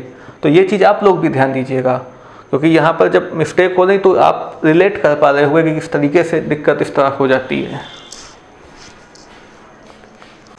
Next question, if the given relation is function, ये कुछ रिलेशंस दिए हुए हैं, अब बताइए क्या ये रिलेशंस फंक्शन है। पहला देखो, यहाँ पे देखो भाई 3 9 पे भी जा रहा है और 3 11 पे भी जा रहा है, मतलब एक x 2 y पे जा रहा है। और आपको बताया था कि डोमेन के हर एक x के लिए कोडोमेन में एक ही एलिमेंट होना चाहिए, मतलब x जो होता है उसको बेटा बताया था, y को पिता बताया था। तो यहाँ पे 3 का पिता 9 भी हो रहा है, 3 का फादर 11 भी हो रहा है, तो एक बेटे के 2 पिता कैसे हो सकते हैं, मतलब ये फंक्शन तो नहीं है। अब देखो x, x is a real number. अब x, x एक रियल नंबर है, तो x की जगह जो भी डालोगे वही y की जगह आ जाएगा, तो ये फंक्शन है। भाई x में ऐसा कोई एलिमेंट ही नहीं है कि x ना आए। भाई जो यहाँ 5 डालोगे यहाँ 5 आएगा, यहाँ पे 9 डालोगे यहाँ 9 आएगा, यहाँ 0 डालोगे यहाँ 0 आएगा, यहाँ पे 4.5 डालोगे यहाँ 4.5 आ जाएगा। तो x में तो ऐसा कोई एलिमेंट ही नहीं जो इसमें ऐसा ना हो कि इसका पीछे वाला y ना मिलता हो, क्योंकि पीछे वाला y भी तो x ही है, तो जो यहाँ होगा वही यहाँ होगा। दूसरी चीज, इसमें कोई भी एलिमेंट 2 जगह तो जाएगा नहीं भाई, -5 पे जाएगा, 2 2 पे जाएगा, तो एक तो ऐसा कोई x नहीं है जिसके लिए y ना होगा, क्योंकि y खुद x ही है। और दूसरा, इसमें ऐसा भी कोई x नहीं जो 2 जगह चला जाए, ठीक है ना। तो ये भी भाई फंक्शन है। देखो x, x को मान लो ये x है, ये y है और फंक्शन है x, x, तो यहाँ पे 1, यहाँ पे 1, यहाँ पे 3, यहाँ पे 3, इस तरीके से बनेगा। तो इसमें ऐसा कौन सा एलिमेंट होगा जो 2 जगह जाए, तो x में तो कोई एलिमेंट होगा नहीं जो 2 जगह जाए, तो ये फंक्शन है। और इसमें ऐसा कोई x भी नहीं होगा जिसकी यहाँ पे इमेज ना होगा कि वही चीज़ यहाँ लिख देनी है, ये फंक्शन है, ये यहाँ फंक्शन है। x, x², ऐसा कौन सा x होगा जिसका स्क्वायर ना निकले, कोई डोमेन नहीं होगा। पॉजिटिव इंटीजर की बात हो रही है, ठीक है ना। पॉजिटिव इंटीजर मतलब कि 1 से लेकर के 1 2 3 4 5 ऐसे, तो 1 से लेकर के इनफाइनाइट तक 1 2 3 4 में ऐसा कौन सा इंटीजर जिसका स्क्वायर ना हो, सबका है भाई। 2 डालोगे तो इधर 4 मिलेगा, 3 डालोगे इधर 9 मिलेगा, ठीक है ना। तो x में तो ऐसा कोई x है नहीं जिसका स्क्वायर ना निकल सके, और ना किसी एक ऐसी भी कोई संख्या नहीं जिसके 2 स्क्वायर होते हों। 5 का एक ही स्क्वायर होगा, 9 का एक ही स्क्वायर होगा, तो x 2 जगह भी नहीं जाएगा y में, x का एक ही यूनिक इमेज होगी, है ना भाई। x की एक ही इमेज होगी भाई, किसी संख्या का एक ही तो स्क्वायर होगा, और दूसरा ऐसी कोई संख्या भी नहीं है जिसका स्क्वायर ना हो, तो दोनों बातें पूरी कर है। यहाँ पे ऐसी कोई संख्या भी नहीं है 3 4 5 6 7 8 इसका इधर स्क्वायर ना, तो दोनों बात पूरी कर, तो ये भी यहाँ फंक्शन है। x, 1/x, x is a positive integer. अब यहाँ पे हम 0 नहीं डाल सकते थे, मगर खुद ही क्वेश्चन में कहा है कि पॉजिटिव इंटीजर है, मतलब 1 2 3 4 है, तो 1, अब यहाँ पे जैसे x, यहाँ पे x है, ये 1/x है, तो 1 डालोगे तो ये 1/1 हो जाएगा, 2 डालोगे तो 1/2 हो जाएगा, ठीक है ना। 3 डालोगे तो 1/3 हो जाएगा। x में ऐसा कोई एलिमेंट नहीं होगा जिसको हम 1/, नहीं कर सकते हैं, पहली चीज पूरी हुई। और x में ऐसा भी कोई एलिमेंट नहीं होगा जिसको 1/, करने पे 2 आंसर आ जाए, एक ही आंसर आएगा। 5 है, 6 है, किसी को भी 1/, करोगे एक ही तो आंसर आएगा। और ऐसा भी कौन सा नंबर हो सकता है जिसका हम 1/, करके नहीं लिख सकते, सबको लिख सकते, तो ये भी फंक्शन है। हाँ, 0 को नहीं लिख सकते थे, मगर 0 में इसने खुद ही का पॉजिटिव इंटीजर, क्योंकि 0 अगर 1/0 करते तो ये इनफाइनाइट हो जाता, 0 नहीं लग सकते थे तो इसने खुद ही पॉजिटिव करते, तो 0 की बात ही नहीं। x is a real number. अब यहाँ पर x रियल नंबर मतलब x आप कुछ भी डालो, 1 2 3 4 कुछ भी डालो, 4.5 5 कुछ भी, ये 3 पे ही जाएगा, सबके लिए ये 3 पे ही जाएगा, ठीक है ना। तो x में ऐसा कोई एलिमेंट कहाँ है जो 3 पे, जिसका इमेज ना हो, था सबकी इमेज सब 3 पे चले जाएंगे। तो ऐसा तो कोई डोमेन में जो है एलिमेंट होगा नहीं जिसका को डोमेन में इमेज ना बन रही हो, को डोमेन में जो किसी एलिमेंट से रिलेटेड ना हो, सभी 3 से रिलेटेड है, पहली बात। दूसरी बात, जब को डोमेन में यहाँ पर 3 के अलावा कोई एलिमेंट ही नहीं, तो इसमें जो x में जो एलिमेंट होंगे वो 2 पर जाने का सवाल ही नहीं उठता। तो दोनों शर्त पूरी हो गई कि हर एक एलिमेंट का इधर रिलेशन भी है किसी ना किसी एलिमेंट से, और हर एक एलिमेंट यहाँ पर एक ही पे जाएगा, 2 पे जा भी नहीं सकता। तो ये भी आपका हो गया फंक्शन। अगला देखो, which relation is function given below. यहाँ पे fx दिया है, gx दिया है, इन दोनों में बताना है कौन फंक्शन है। ठीक है, 0 से 3 तक ये एक्स स्क्वायर है, मतलब कि x अगर 0 शामिल है, 3 शामिल है, 0 से 3 होगा तो y अपना हो जाएगा एक्स स्क्वायर, यानी कि एक्स स्क्वायर हो जाएगा। तो 3 अगर भाई x की जगह अगर 3 डाला जाए तो y की जगह 9 मिल जाएगा। बाकी में कोई कंफ्यूजन नहीं था, 3 पे टूट रहा है, 3 पे देखो। और दूसरे वाले में भी जब हम 3x करते हैं, 3x जब 3x किया जा रहा है तो यहाँ पर भी x की जगह 3 डालोगे, x की जगह 3 डालोगे तो आपको 9 मिल जाएगा, 9। तो 3 की कोई 2 इमेज तो नहीं आ रही, 3 की एक ही इमेज आ रही। भाई 3 पे फंक्शन टूट रहा था इसलिए 3 पे चेक किया, बाकी में तो कोई कंफ्यूजन नहीं है, 3 9 पे ही जा रहा है। तो fx फंक्शन है, क्योंकि भाई ये यहाँ पे 0 से 10 तक सबकी इमेज है और कोई इसमें एलिमेंट ऐसा होगा भी नहीं जो 2 पे जाए। एक 3 ही जा सकता था, 3 हमने चेक कर लिया, 2 पे नहीं, एक ही पे जाए, तो ये फंक्शन है। यस, ये फंक्शन हो गया। इसमें देखो यहाँ पर क्या है, यहाँ पर जब आप 2 डालोगे तो 2 की एक इमेज आपको मिलेगी 4। बात समझना चला। x में अगर आप 2 डालोगे तो एक्स स्क्वायर एक बार ये कह रहा है तो 2 की इमेज आपको मिल जाएगी 4। दूसरी बार ये 3x कह रहा है और यहाँ पर भी x में 2 है। देखो 2 के x 2 से ज़्यादा है और बराबर है, तो x 2 के बराबर भी, तो यहाँ पर अगर आप 2 डालोगे तो क्या मिलेगा, 3 2 जा 2 की 2 इमेज हो गई। जहाँ पे 2 पे ही इसलिए चेक किया क्योंकि 2 पे ये फंक्शन टूट रहा है, 2 पे अलग अलग चीज़ हो रही है, इसलिए 2 पे। यहाँ पे 3 पे हो रहा था इसलिए यहाँ पे 3 पे किया। अब यहाँ पे एक x की एक इमेज y में 2 जगह जा रहा है। फंक्शन में ऐसा नहीं हो सकता है। अगर x यानी कि डोमेन का एक एलिमेंट को डोमेन के एक ही एलिमेंट में जाएगा, उसकी एक ही रेंज होगी, और यहाँ पे ये 2 हो रहे हैं, इसलिए भाई ये फंक्शन नहीं है।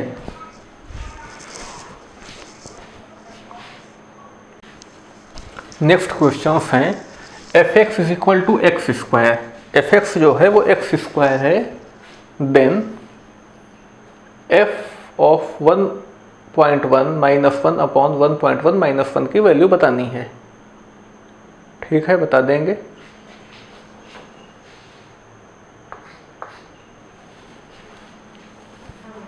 f 1.1 माइनस f1, तो पहले मुझे f 1.1 की वैल्यू निकालनी होगी, तब इसको बता पाएंगे। तो f 1.1 कितना होगा, ये हो जाएगा 1.1 का स्क्वायर, और 1.1 का स्क्वायर हो जाएगा आपका 1.21।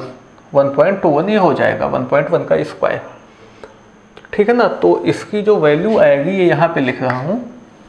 1.1 का जब हम फंक्शन निकालेंगे तो 1.21 हो जाएगा माइनस 1। अब 1 का स्क्वायर तो 1 ही रहेगा, 1 ही रहा नीचे। अब 1.1 फिर यहाँ पे रखो तो 1.1 का स्क्वायर 1.21 माइनस 1। नहीं, नीचे नहीं स्क्वायर करना, नीचे थोड़ी ना करना, तो नीचे तो 1.1 माइनस 1। ठीक। अब 1.21 में से जब 1 हट जाएगा तो ऊपर पॉइंट का 21 बच जाएगा। जब 1.21 में से 1 हटा तो ऊपर 0.21, और नीचे 1.1 में से जब 1 हटेगा तो 0.1 बचेगा, तो ये कैंसिल होकर 2.1 आ जाएगा। ठीक है, पहला हो गया। बात समझ गए ना कि fx is equal to x square दिया है तो f 1.1 की वैल्यू निकाल ली, x की जगह 1.1 किया, इसका स्क्वायर किया तो 1.21 आया, तो f 1.1 की जगह 1.21 कर दिया। अब f1 निकालना है तो x की जगह 1 रखो, और 1 का स्क्वायर तो 1 ही होगा, तो f1 की जगह 1 ही रख दिया। ऐसे ही नीचे भी किया है। अब आंसर आ गया, सॉल्व हो गया। अगला क्वेश्चन है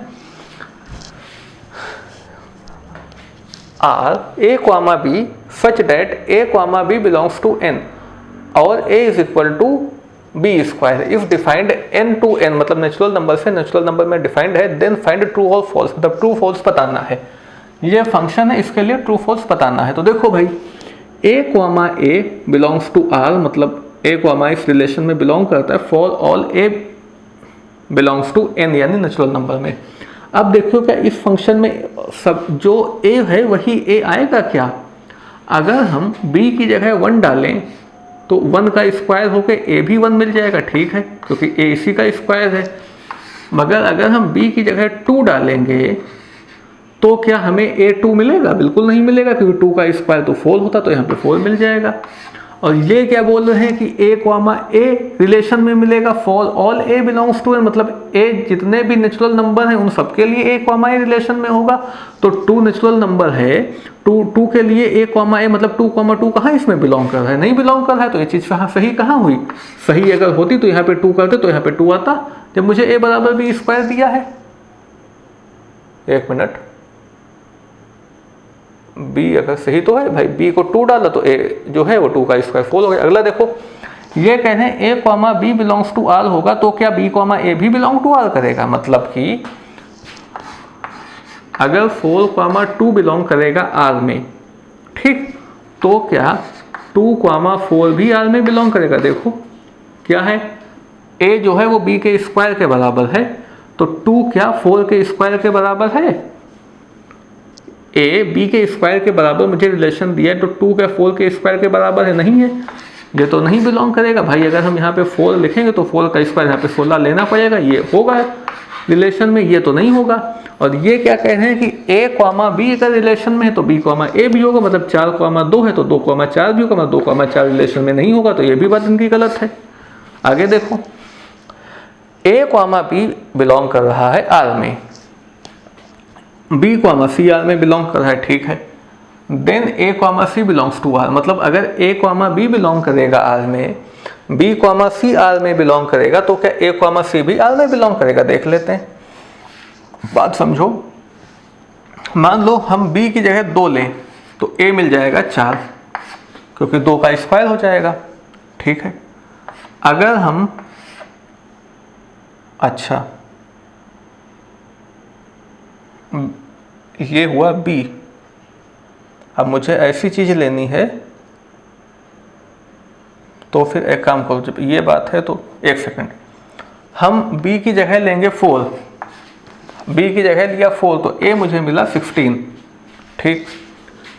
अब यहाँ पर जो चीज़ b है ना, b यहाँ रखना है, तो यहाँ पे 4 था तो यहाँ पे 4 रखेंगे, तो यहाँ पे 4 का स्क्वायर करना होगा। 4 किसका स्क्वायर है? 2 का। बात समझना,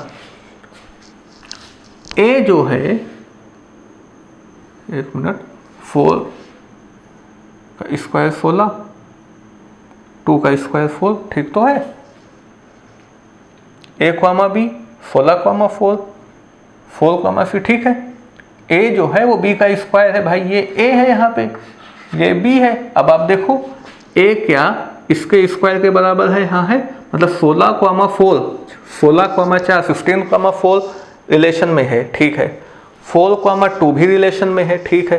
तो क्या इससे आप यह कह सकते हो कि 16 कॉमा 2 रिलेशन में होगा? ये बात कही जा सकती है।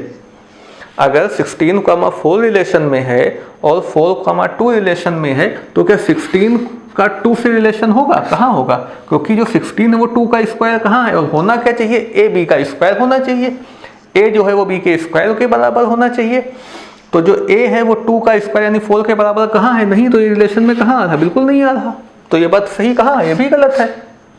हाँ, आगे क्वेश्चन देखो, a is equal to 1 2 3 4, b is equal to 1 5 9 11 15 16, f दिया है 1 5 2 9 3 1 4 5 2 11, ठीक है। ये हमें एक फंक्शन दिया है, ट्रू फॉल्स बताना है। ये रिलेशन दिया है, सॉरी ये रिलेशन दिया है, ट्रू फॉल्स बताना है। f is relation from a to b, क्या ये a से b में रिलेशन है? हाँ भाई रिलेशन बिल्कुल है। 1 2 3 4, x की जगह देखो 1 2 3 4 2, ठीक है। फिर 1 5 9 11 16 5 9 1 5 11, ठीक है। हाँ ये फंक्शन, ये रिलेशन तो है ही है, ए से बी में रिलेशन है, क्योंकि ए से बी में जो कार्टेशियन प्रोडक्ट बनाएंगे उसका सब्जेक्ट सबसेट ये होगा, तो रिलेशन है, ठीक। F is a function on a to B. अब देखो ये फंक्शन है क्या, देखो कोई एक चीज दो जगह जा रही है, 2 देखो 9 पे भी जा रहा है और 2 11 पे भी जा रहा है, मतलब कि अगर ये 2 है तो ये 9 पे भी जा रहा है, ये 11 पे भी जा रहा है, और 2 जाना किसी एक पे ही चाहिए, जा रहा है 2 पे, तो ये फंक्शन तो नहीं हो सकता है, क्योंकि फंक्शन होने के लिए 2 को किसी एक पे ही जाना होगा, यहाँ पे 2 पे जा रहा, इसलिए ये फंक्शन नहीं है। अगले क्वेश्चंस देखो, let f be the subset of z cross z. Z का मतलब है इंटीजर। अच्छा, एफ जो है वो सबसेट है जेड क्रॉस जेड का, और एफ इस तरह से डिफाइन है, जो एफ एक फंक्शन है कि, फंक्शन नहीं रिलेशन है एक, कि A comma B, A B नहीं, A B, A multiply B, A comma B नहीं, A B comma A plus B, A B belongs to Z, ठीक है। मतलब दो संख्याओं का यहाँ पे एडिशन लेना है, यहाँ पे उन दो संख्याओं का मल्टीप्लिकेशन लेना है। A B belongs to z, जो दोनों संख्याएं जेड यानी कि इंटीजर से होंगी, और वहाँ पर भी है कि ये जो सबसेट है ये जेड क्रॉस जेड में डिफाइन है, तो जाहिर सी बात है कि दोनों संख्याएं ए और बी दोनों जेड से ही आएंगे, मतलब इंटीजर से। इस f a function from z to z, हाँ ठीक है, ये जेड से जेड में है, मतलब इंटीजर से इंटीजर में है। जस्टिफाई योर आंसर, ये बताना है क्या ये फंक्शन होगा। देखते हैं क्या ये सबके लिए ट्रू है जितने भी इंटीजर होते हैं। अब अगर आप ऐसे समझो कि ए के लिए आप 2 लो, बी के लिए आप 3 लो पहले, तो फिर हमारा एक ऑर्डर्ड पेयर बनेगा, 3 2 जा 2 और 3 6 हो जाएगा, क्वामा 2 प्लस 3, 2 प्लस 3 कितना होगा 5 होगा, ठीक है। अब की बार a इज इक्वल टू 6 लिया, b इज इक्वल टू 1 ले लिया, अब कितना होगा, ठीक, a इंटू बी, तो a into b 6 into 1 6, comma a plus b, मतलब कि 6 प्लस 1 7। अब आप देखो यहाँ पे कि जो ये 6 है ये 5 पे भी जा रहा है, और जो 6 है ये 7 पे भी जा रहा है, तो फंक्शन तो ये नहीं हो सकता है, क्योंकि फंक्शन के लिए इसकी कोई एक ही इमेज इधर होनी चाहिए। ये किसी एक को डोमेन के किसी एक ही रेंज इसकी होती, एक अगर ये डोमेन का एक एलिमेंट है तो रेंज में भी ये किसी एक ही एलिमेंट पे जाता है, ये 2 पे जा रहा है, तो ये फंक्शन नहीं है, इट इज़ नॉट फंक्शन। और ये मैंने जस्टिफाई करके इनको एग्जाम्पल भी दे दिया, तो हम लिख दो यहाँ पे इट इज नॉट फंक्शन। अगला question, g is equal to 1 comma 1 2 comma 3 3 comma 5 4 comma 7, g x is equal to alpha x plus beta, then alpha comma beta की वैल्यू बतानी है, बता देते हैं। अब x कॉमा वाई में रहता है, तो यहाँ पे जो पहले वाला है ये जी एक्स होगा, भाई यहाँ पर y की जगह जी एक्स हो गया है और x की जगह x है, ठीक है। तो ये वाला लेते हैं, जी एक्स की जगह 1 is equal to alpha into x, यानी कि अल्फा इंटू 1 मतलब अल्फा प्लस बीटा, बीटा से तो कुछ करना नहीं है, ठीक है। अगली बार 2 कॉमा 3, यहाँ पर जी एक्स की जगह 3 आएगा, क्योंकि ये y की जगह पर है और y की जगह आपकी बार जी एक्स है, तो ये 3 हो जाएगा। और अल्फा एक्स प्लस बीटा यानी 2 अल्फा प्लस बीटा, ठीक है, माइनस कर दो, माइनस हुआ, 1 में से 3 गया, माइनस का 2, ये माइनस का alpha, alpha is equal to आ गया 2, और अब अल्फा की वैल्यू 2 डाल के 1 निकाल दो, तो 1 इज इक्वल टू, इसमें देखना 1 is equal to alpha plus beta था ना, तो 1 is equal to alpha plus beta, तो 1 इज इक्वल टू अल्फा आया 2 प्लस बीटा। अब बीटा जो है ये 2 इधर आएगा तो 1 का -2 हो जाएगा, तो माइनस का 1 हो जाएगा। अल्फा भी मिल गया, बीटा भी मिल गया। अगला क्वेश्चन देखो, f x is equal to a x plus b, f x जो है वो ए एक्स प्लस बी है, f -1 is equal to -5, f 3 is equal to 3, मतलब x की जगह अगर -1 रखोगे तो ये 5 मिल जाएगा एफ एक्स, और x की जगह 3 रखोगे तो जो एफ एक्स है वो 3 मिल जाएगा। ठीक है, आराम से क्वेश्चन हो जाएगा। ए की जगह एक्स की जगह -1 रखेंगे तो ये माइनस का ए आएगा प्लस का बी आएगा, और f -1 की वैल्यू -5, तो x की जगह -1 हुआ तो f -1 की वैल्यू -5 हो गई। ठीक है, अब x की जगह जब हम 3 रखेंगे तो 3a हो जाएगा प्लस यहाँ पे ये b रहेगा, और f3 की वैल्यू 3 है तो यहाँ पे 3 हो जाएगा, क्योंकि f3 रखा है भाई, x की जगह 3 है, x की जगह हम 3 रखेंगे तो हमें ये मिलेगा, इसका ये मतलब है। तो x की जगह जब 3 रखा तो ये चीज़ मिल गई। कैंसिल करके थे वैल्यू निकालते, इसको भी माइनस कर दो, माइनस कर दो, माइनस कर दो, माइनस भी ये दोनों b भी कैंसिल हो जाएगा, तो -8 मिल जाएगा इधर, is equal to -4a, minus से माइनस कैंसिल, तो a is equal to 4 divide में आएगा, तो 4 को 8 से काटेंगे तो 2 हो जाएगा, a इज इक्वल टू 2 हो गया। अब b की भी वैल्यू निकाल दो, इस वाली इक्वेशन में, इस समीकरण में a का मान रख दो, a की वैल्यू तो -5 is equal to -a plus b था। ठीक है, तो -5 is equal to -a -2 plus b is equal to, अब ये 2 इधर आएगा तो प्लस का हो जाएगा भाई, 2 इधर आया तो 2 - 5 हो जाएगा ना, 2 प्लस का हो जाएगा, तो b इज इक्वल टू -3 हो जाएगा।